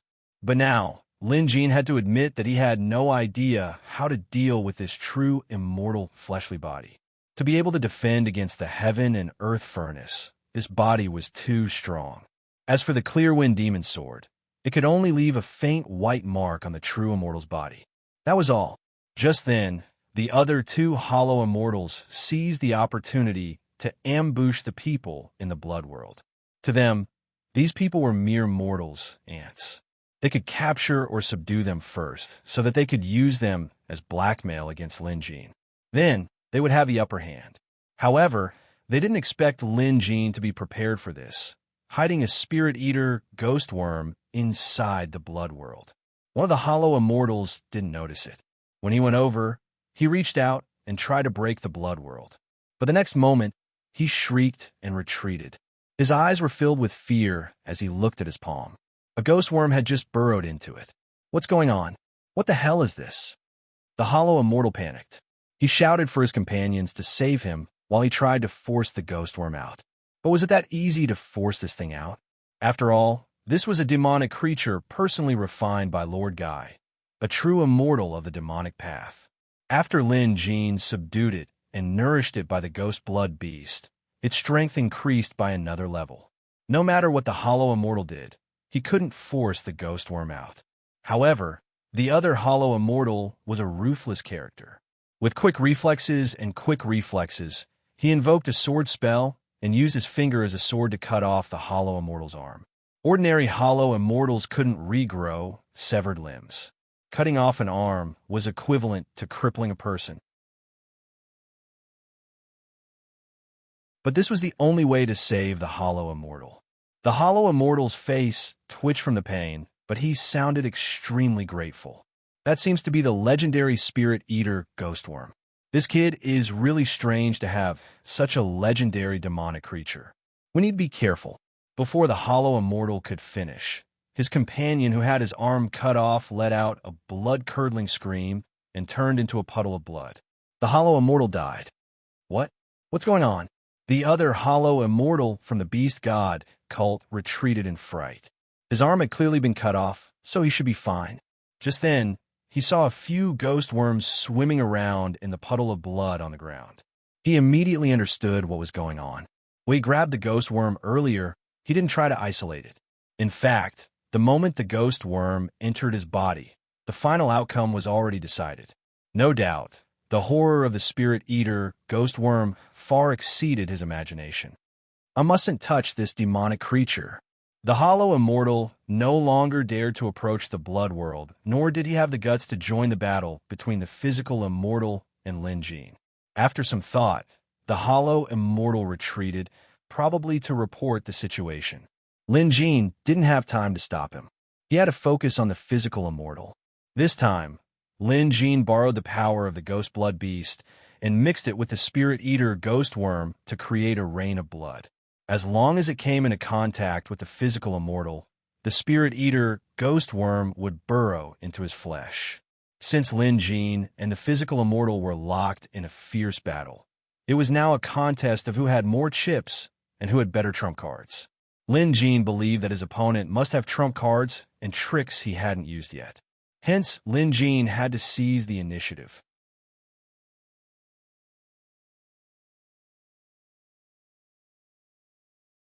Chapter 718. Wiping the blood from the corner of his lips, Lin Jin looked at the real immortal's physical body that was drenched in ghost blood and felt slightly relieved. His opponent was too strong. Not only was he fast, his body was also sturdier than well-tempered steel. Lin Jin's dragon fire didn't work on him at all. Instead, the man's body was burned red like metal. Even the sharp breeze monster sword could only tickle him. He couldn't be burned to death or cut through. Moreover, Lin Jin was afraid of getting punched again. That punch earlier was enough to make Lin Jin choke. If it weren't for the fact that he had neutralized 99% of the force and the protection of the ghost blood beast, Lin Jin would have ended up as a bento box. Hence, Lin Jin had been trying to put some distance between them. He wouldn't use any probing attacks either. Every time he attacked, he would use a killing move. He couldn't afford to hesitate or he would be the one to die. This was Lin Jin's first time using the combination of the Ghost Spirit Devourer and Ghost Spirit Devourer Worm against a true immortal. He didn't know if it would work, but basically, no one could survive this attack against a pseudo-immortal. They would all die instantly, and they would die horribly at that. Looking at the real immortal's body covered in blood, his expression changed. With a roar, a ball of immortal fire burst out from his body. Lin Jin wasn't the only one who could use fire. This person could too. However, the ghost blood was strange. Even though it was afraid of fire at this time, it seeped into the true immortal's pores, entering his organs. At this time, the spirit-devouring ghost bugs hidden in the ghost blood began to take effect. Roar! He screamed. The real immortal shrieked. In that instant, he felt like he was being bitten by countless bugs. Even the real immortal couldn't withstand it. Diamond body! The true immortal fleshly body's face fell, and he roared. Golden light flashed all over his body. His body, which had been like metal to begin with, now looked as if it had truly become steel.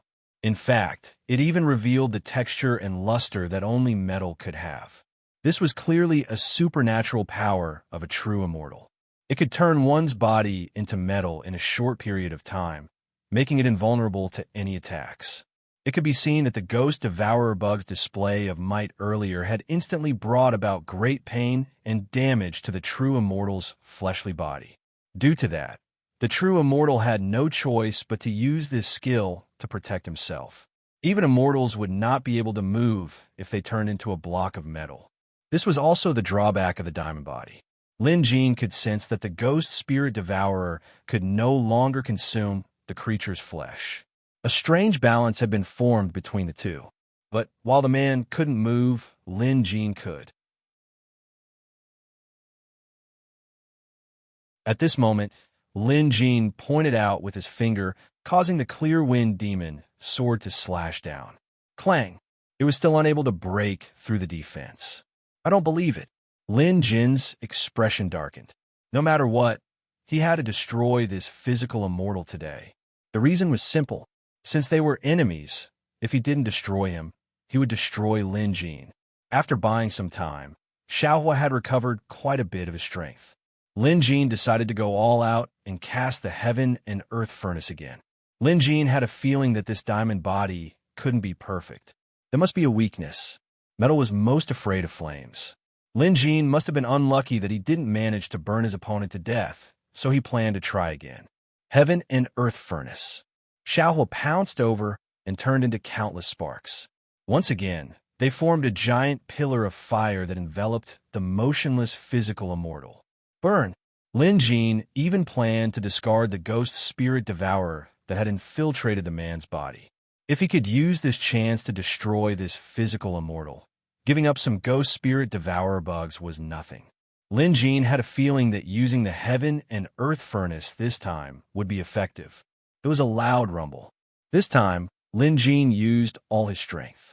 If he couldn't burn the man to death, he would have to think of a way to escape. Suddenly, Lin Jin had an idea. He turned to look at the bloody world behind him. "Shanga, carry Goldie out," Lin Jin shouted. Shanga reacted quickly. She immediately carried Goldie and rushed out of the bloody world. The barrier of the bloody world could be used from the inside out, but not from the outside in. Despite the dangers outside, Shanga carried out Lin Jin's order without hesitation. She was clearly unafraid of death. Lin Jin had diagnosed Goldie's condition before.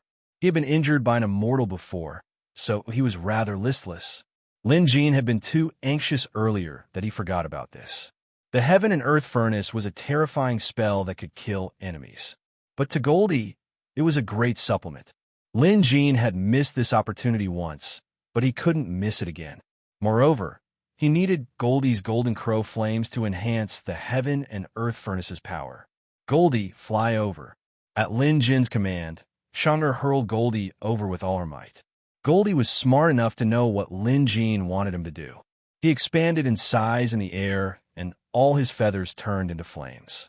Like a firebird, he flew over and dived into the Heaven and Earth Furnace. In an instant, it was as if a large pot of oil was poured into an already burning flame. In an instant, the Heaven and Earth Furnace's flames doubled in intensity. The deafening sound shook the heavens and the earth. In places that were slightly closer, the rocks melted. As for the trees and flowers, they had long since been turned into ashes. Cries of agony could be heard from afar. Those were the grassy continent soldiers who had yet to escape. The Heaven and Earth Furnace's temperature was too high. Even though Lin Jin had been controlling it, after Goldie dashed in, the golden crow flames had heated the furnace up to its limit. Their surroundings were like an oven. Lin Jin wasn't afraid of it. The people in the Blood Realm weren't afraid either. But the people outside couldn't. Even if they had escaped to the edge of the black fog, they still couldn't escape the heat. Some of them were simply burned to death.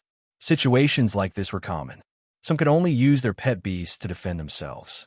However, it was clear that they couldn't hold out for much longer. Soon, these grassy continent soldiers, who numbered close to 100,000, would all be burned to death. Lin Jin had slaughtered thousands of grassy continent soldiers without so much as a frown. But now, he couldn't help but feel compassion. Since he knew that the grassy continent's 5 countries were ordered to invade Jade Dragon City under the Beast God cult's orders, the cult and Patriarch Xue Pao were the culprits. Although these grassy continent natives deserved to be killed, Lin Jin still found it cruel to watch hundreds of thousands of them burn to death. They had destroyed many cities in their trip to Jade Dragon City, so they might as well use them as slave labor to rebuild Jade Dragon City. That would require a lot of manpower. At this thought, Lin Jin patted the 4 seas freedom gourd and countless streams of water flew out. As if he was creating a sea, an emerald ring of water formed around him to block the heat. Although it was still scorching hot, it was no longer enough to burn people to death.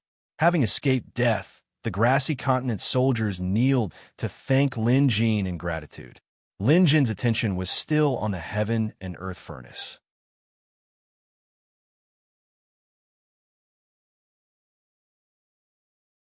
Chapter 719. Goldie was already at rank 5.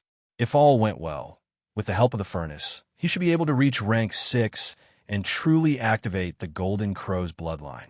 By then, Goldie's strength would increase by at least 10 times.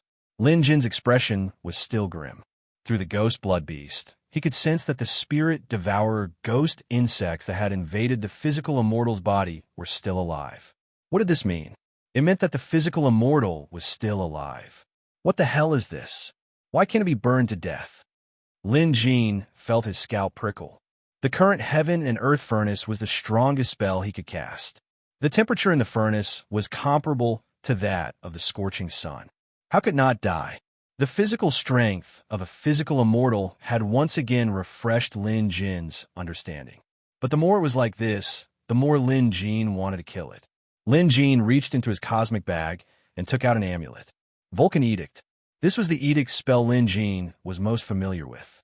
He wanted to add as much power as he could.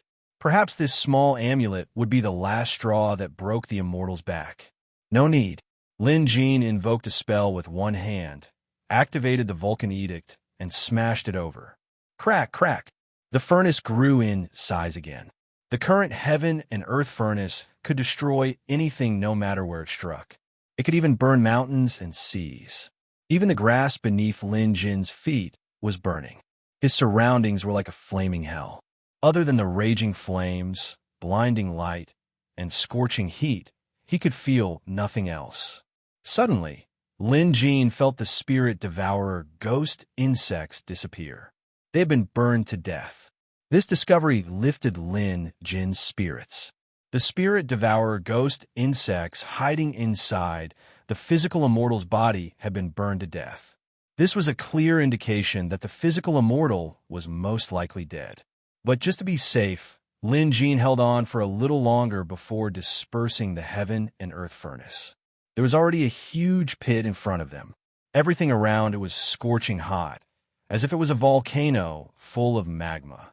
Moreover, it was the kind that had just erupted. Smoke billowed everywhere. It was no longer possible to tell what was left of the black fog wall and what was left of the fire. Lin Jin was exhausted. He had given it his all against a true immortal this time. If another true immortal were to appear, he wouldn't be able to handle it. Xiaohua and Goldie flew over together. Xiaohua's situation was still all right. After all, Xiaohua's body had already reached the 7th level, and he also had a body of flames. It would not be an exaggeration to say that he had an immortal body. Apart from that, Xiaohua's flames had also fused with the phoenix fire, and the phoenix fire could be reborn from the ashes. In other words, even if Xiaohua died, Lin Jin could resurrect him.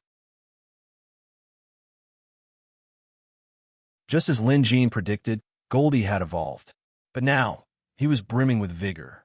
Just as Lin Jin predicted, Goldie had used the heaven and earth furnace to temper his golden crow fire and evolved. Sometimes this was how things worked. If the timing was right and luck was on their side, a pet beast evolution was as easy as poking a hole in a paper window. This was especially true for Goldie. The rooster had always been blessed with good luck. Lin Jin knew that even with the help of the heaven and earth furnace, while Goldie had a chance of evolving, the chances of that happening weren't high. However, Goldie always managed to seize the opportunity and evolve successfully. Having reached rank 6, Goldie could even put up a fight against a hollow immortal. He might even emerge victorious. At a time like this, having an additional rank 6 pet beast on their side was undoubtedly good news. There's another hollow immortal. Go and find him, Lin Jin suddenly said. Goldie understood. He spread his wings and flew off to hunt. Lin Jin looked into the distance. Although he had used his full strength to kill that physical immortal, the danger wasn't over yet. Through the interrogation earlier, Lin Jin learned that the other party had a teleportation formation that could be used to teleport within this black fog prison. If that formation wasn't destroyed, more immortals from the Beast God cult might attack. Even if the Beast God cult didn't come, Lin Jin would find a chance to go over. Both parties were now like fire and water, eager to get rid of the other as soon as possible. Lin Jin was out in the open while the Beast God cult and Patriarch Shui Pao lurked in the shadows. Moreover, the other party had this black fog prison that could conceal their presence. They could launch a sneak attack at any time, and leaving them alive would only bring disaster. Moments later, Goldie's cry came from afar. Lin Jin flew over at once and saw a broken formation in a valley up ahead. The formation had clearly been destroyed, and the scene was a mess. However, Lin Jin could vaguely see many artifacts. Most of them were eerie bones and about a dozen jars that were half the height of a grown man. However, most of these jars were broken and only one was slightly intact. Lin Jin went over to take a look and frowned. This one was also stuffed with animal bones. Lin Jin only knew a little about formations. Anything that was too profound was out of the question. This formation was clearly beyond Lin Jin's knowledge, and it wasn't related to the pet beasts. Even the museum couldn't help him. Goldie couldn't find the hollow immortal who escaped. If he was right, the other party must have left through the formation and destroyed it before leaving. The other party sure was meticulous. This was to be expected. In that situation earlier, he was the only one left alive out of the three immortals. This could only mean that the other party was very alert. Looking up, Lin Jin noticed that the black fog had dissipated on its own. Lin Jin knew that since the other party had dispersed the black fog, it meant that this incident had come to an end. The immortals of the divine beast cult wouldn't dare to come out without the black fog to hide them. From a certain point of view, the rank 9 immortal devouring beast had become the guardian of this place. Lin Jin stared at the scene of devastation. This area spanning a dozen miles had been completely destroyed. Not even a blade of grass could grow here. It was like hell. Not too long ago, this place was still a picturesque landscape. Perhaps the fall of immortals isn't a bad thing after all. For some reason, this thought suddenly popped into Lin Jin's mind. After all, to mortals, immortals were too powerful. As long as one was human, regardless of whether they were mortals or immortals, there would be good and bad. Putting aside those who were kind, just those who were evil could cause great destruction. If it wasn't for the existence of the 9th level immortal devouring beast, how would the various continents in the Central Plains have such a prosperous trend? Next up was the cleanup. Fortunately, the representatives from Jade Dragon City and Spiral Nation had arrived. Not only that, but the visitors of the visitation hall had also arrived. These were all powerful helpers. With them around, Lin Jin didn't have to worry too much.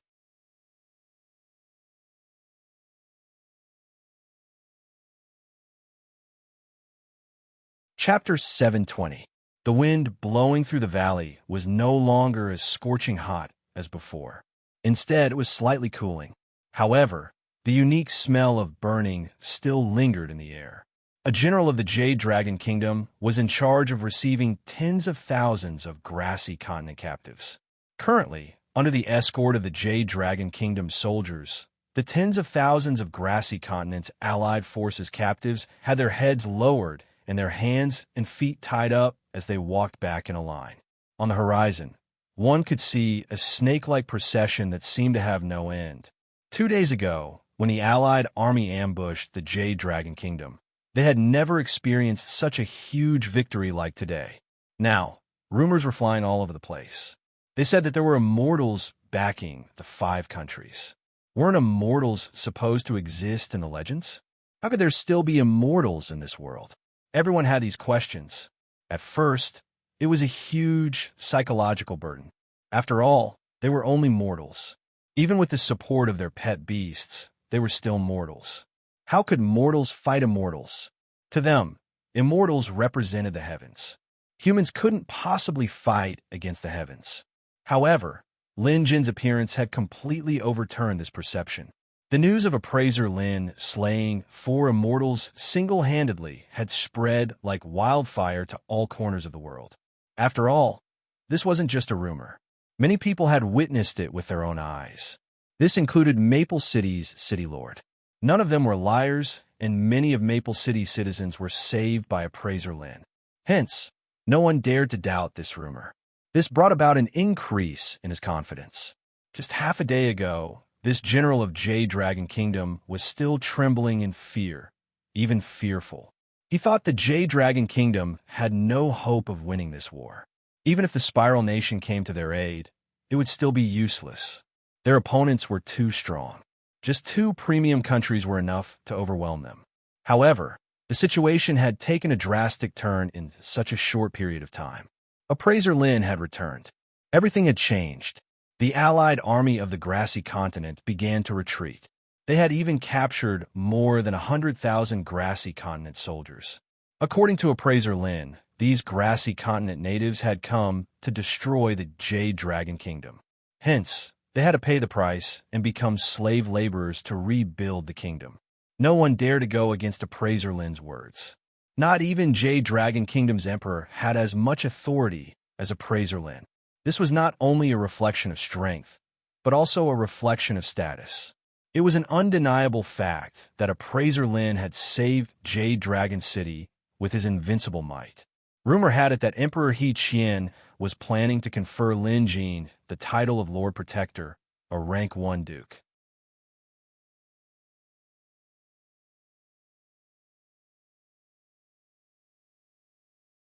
This was one of the disadvantages of the diamond body that the furnace was able to restrain. Otherwise, Lin Jin couldn't think of a better way to kill this immortal physique. The problem now was, what would the Beast God cult and Patriarch Shui Pao do next? It was impossible for them to coexist peacefully.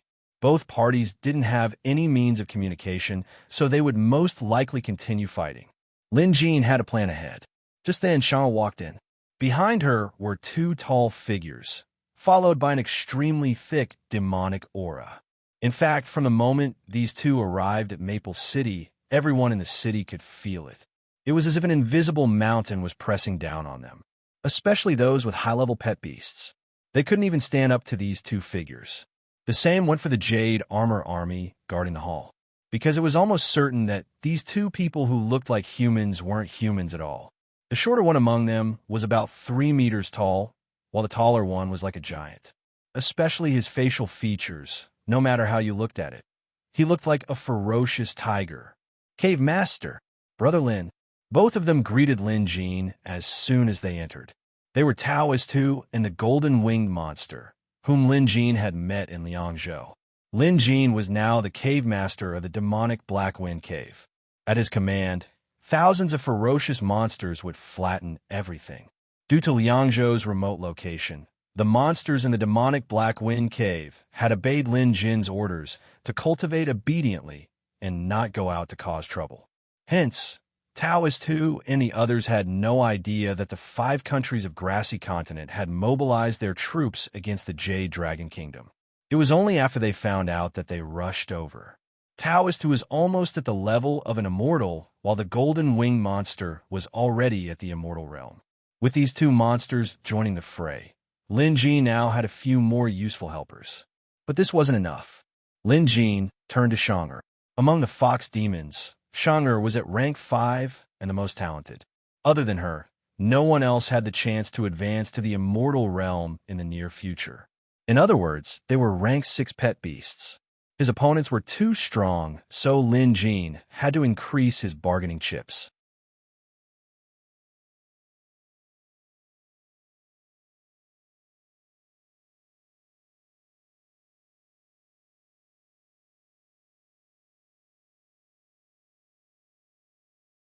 Many people outside couldn't help but exclaim at this sight.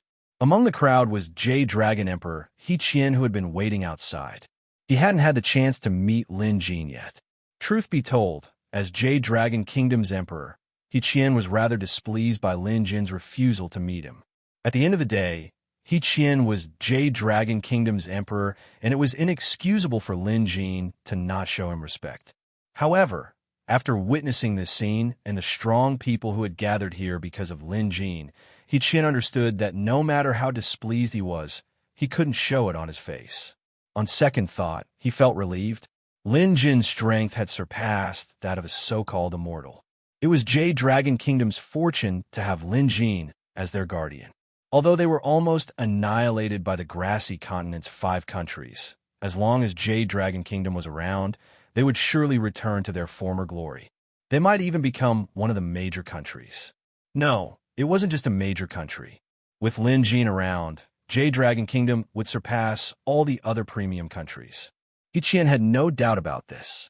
News of Lin Jin killing a true immortal had spread throughout Jade Dragon Kingdom. As the emperor, how could He Qian not know? He Qian knew a little about true immortals. They were existences above immortals. He Qian had been there to witness the scene of Lin Jin killing the true immortal. After witnessing the terrifying scene, He Qian only said one thing. The power of an immortal can shake the heavens and earth.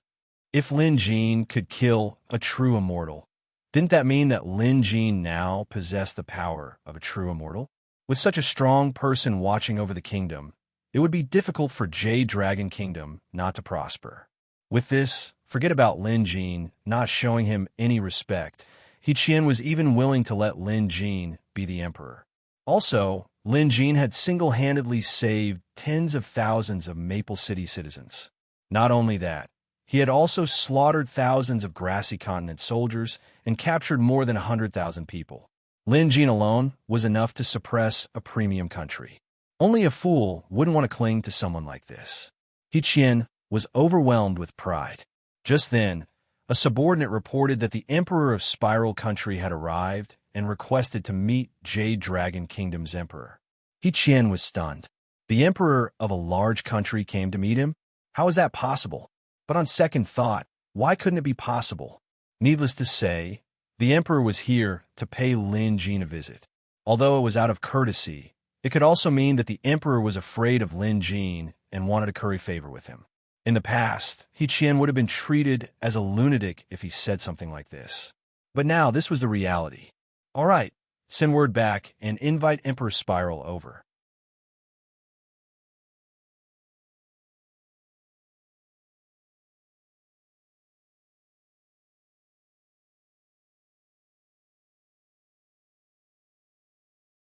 The golden-winged great demon was already standing by the stone steps in front of him, looking at Daluo Temple at the top of the mountain. I've long heard that the Grassy Continent's Daluo Temple is the best in all continents. Now that I've seen it for myself, it is indeed extraordinary. The golden-winged great demon praised. On the mountain peak in front, there were many temples that were stacked on top of each other. Just this aura alone could be said to be the largest in the land of Buddhism. Lin Jin felt like he was revisiting an old haunt, but this time he was frowning. The last time he came to Daluo Temple, he could already hear the sound of the bell at the foot of the mountain. But now, the temple at the top of the mountain was dead silent.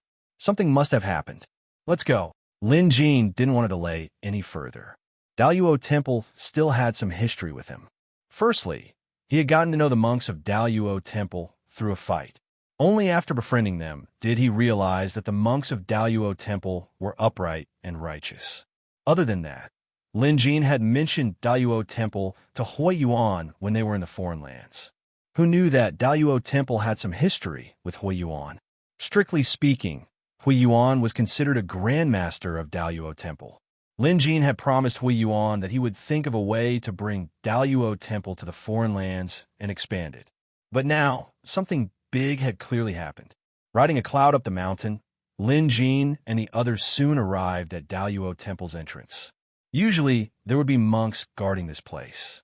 But now that the doors were wide open, not a single monk could be seen. Lin Jin's heart sank. Let's go in. Leading the way into Daluo Temple, Lin Jin searched around carefully. Soon, he found the corpses of Daluo Temple's monks. The area in front of Mahavira Hall was filled with dead monks. Among them, Lin Jin could even see a few familiar rectors. Lin Jin wasn't surprised. Daluo Temple's eminent monks were powerful. Compared to mortals, they were definitely stronger. But compared to immortals, there was a huge difference. Even Daluo Temple's abbot could control the 4 guardian beasts, and they were all rank 5. But immortals were still powerful enough to suppress them. Fortunately, Lin Jin scanned the area and didn't see the abbot's corpse. This gave him a glimmer of hope. The black fog had yet to dissipate, which meant that the Beastman cult was still inside Daluo Temple. Found it! The golden-winged monster's eyes glinted as he dashed toward the mountain behind Daluo Temple. Lin Jin and Shang followed closely behind. The 3 of them were extremely fast, passing through the halls and courtyards. Along the way, they saw even more corpses of monks, as well as the huge craters and damage halls and Buddhist residences left behind from the fights. Just then, Lin Jin saw a huge grassy continent tiger devouring a monk's corpse in front of a damage hall.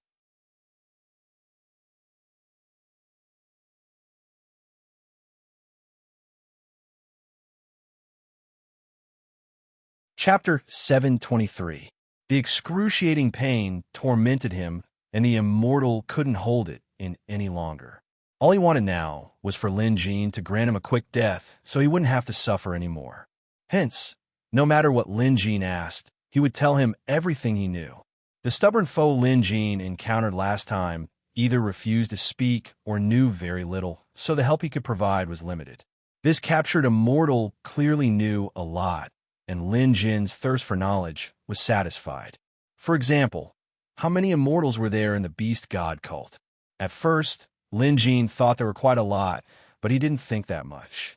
There were only 9 immortals. Including the 3 he killed the day before and the one he just captured, there were only 5 immortals left. One of them was being interrogated. One of the other 4 was at the realm of true immortals. In other words, the beast god cult only had 2 true immortals, and one of them had been killed by Lin Jin. This meant that the beast god cult had suffered a great loss in strength. However, the remaining true immortal wasn't to be trifled with. He was the beast god cult's leader, and his cultivation was unfathomable. Other than that, the beast god cult hated Lin Jin to the core and wanted him dead. They came to Daluo Temple for 2 reasons. Firstly, Daluo Temple had a grudge with the beast god cult during the immortal era, so they were here for revenge. Secondly, Daluo Temple had the immortal do scripture, which could help an immortal transcend. They wanted to use this scripture to expel the immortal's corpse from Patriarch Shui Pao's body. This way, Patriarch Shui Pao's cultivation could be fully utilized. At this point, Lin Jin understood what was going on. When Patriarch Shui Pao was at his peak, he was at the 7th stage, which was the level of a perfected immortal. In this way, the Beast God Church would still have 2 perfected immortals. If nothing went wrong, the Beast God Church and Patriarch Shui Pao were extremely afraid of him when he killed a perfected immortal with a flesh body last time. Hence, they planned to fight 2 against 1 next time. Only then would they have a chance of winning. Knowing this, Lin Jin suppressed his anger and asked, "You could have just come here to learn the scripture. Why did you have to kill?"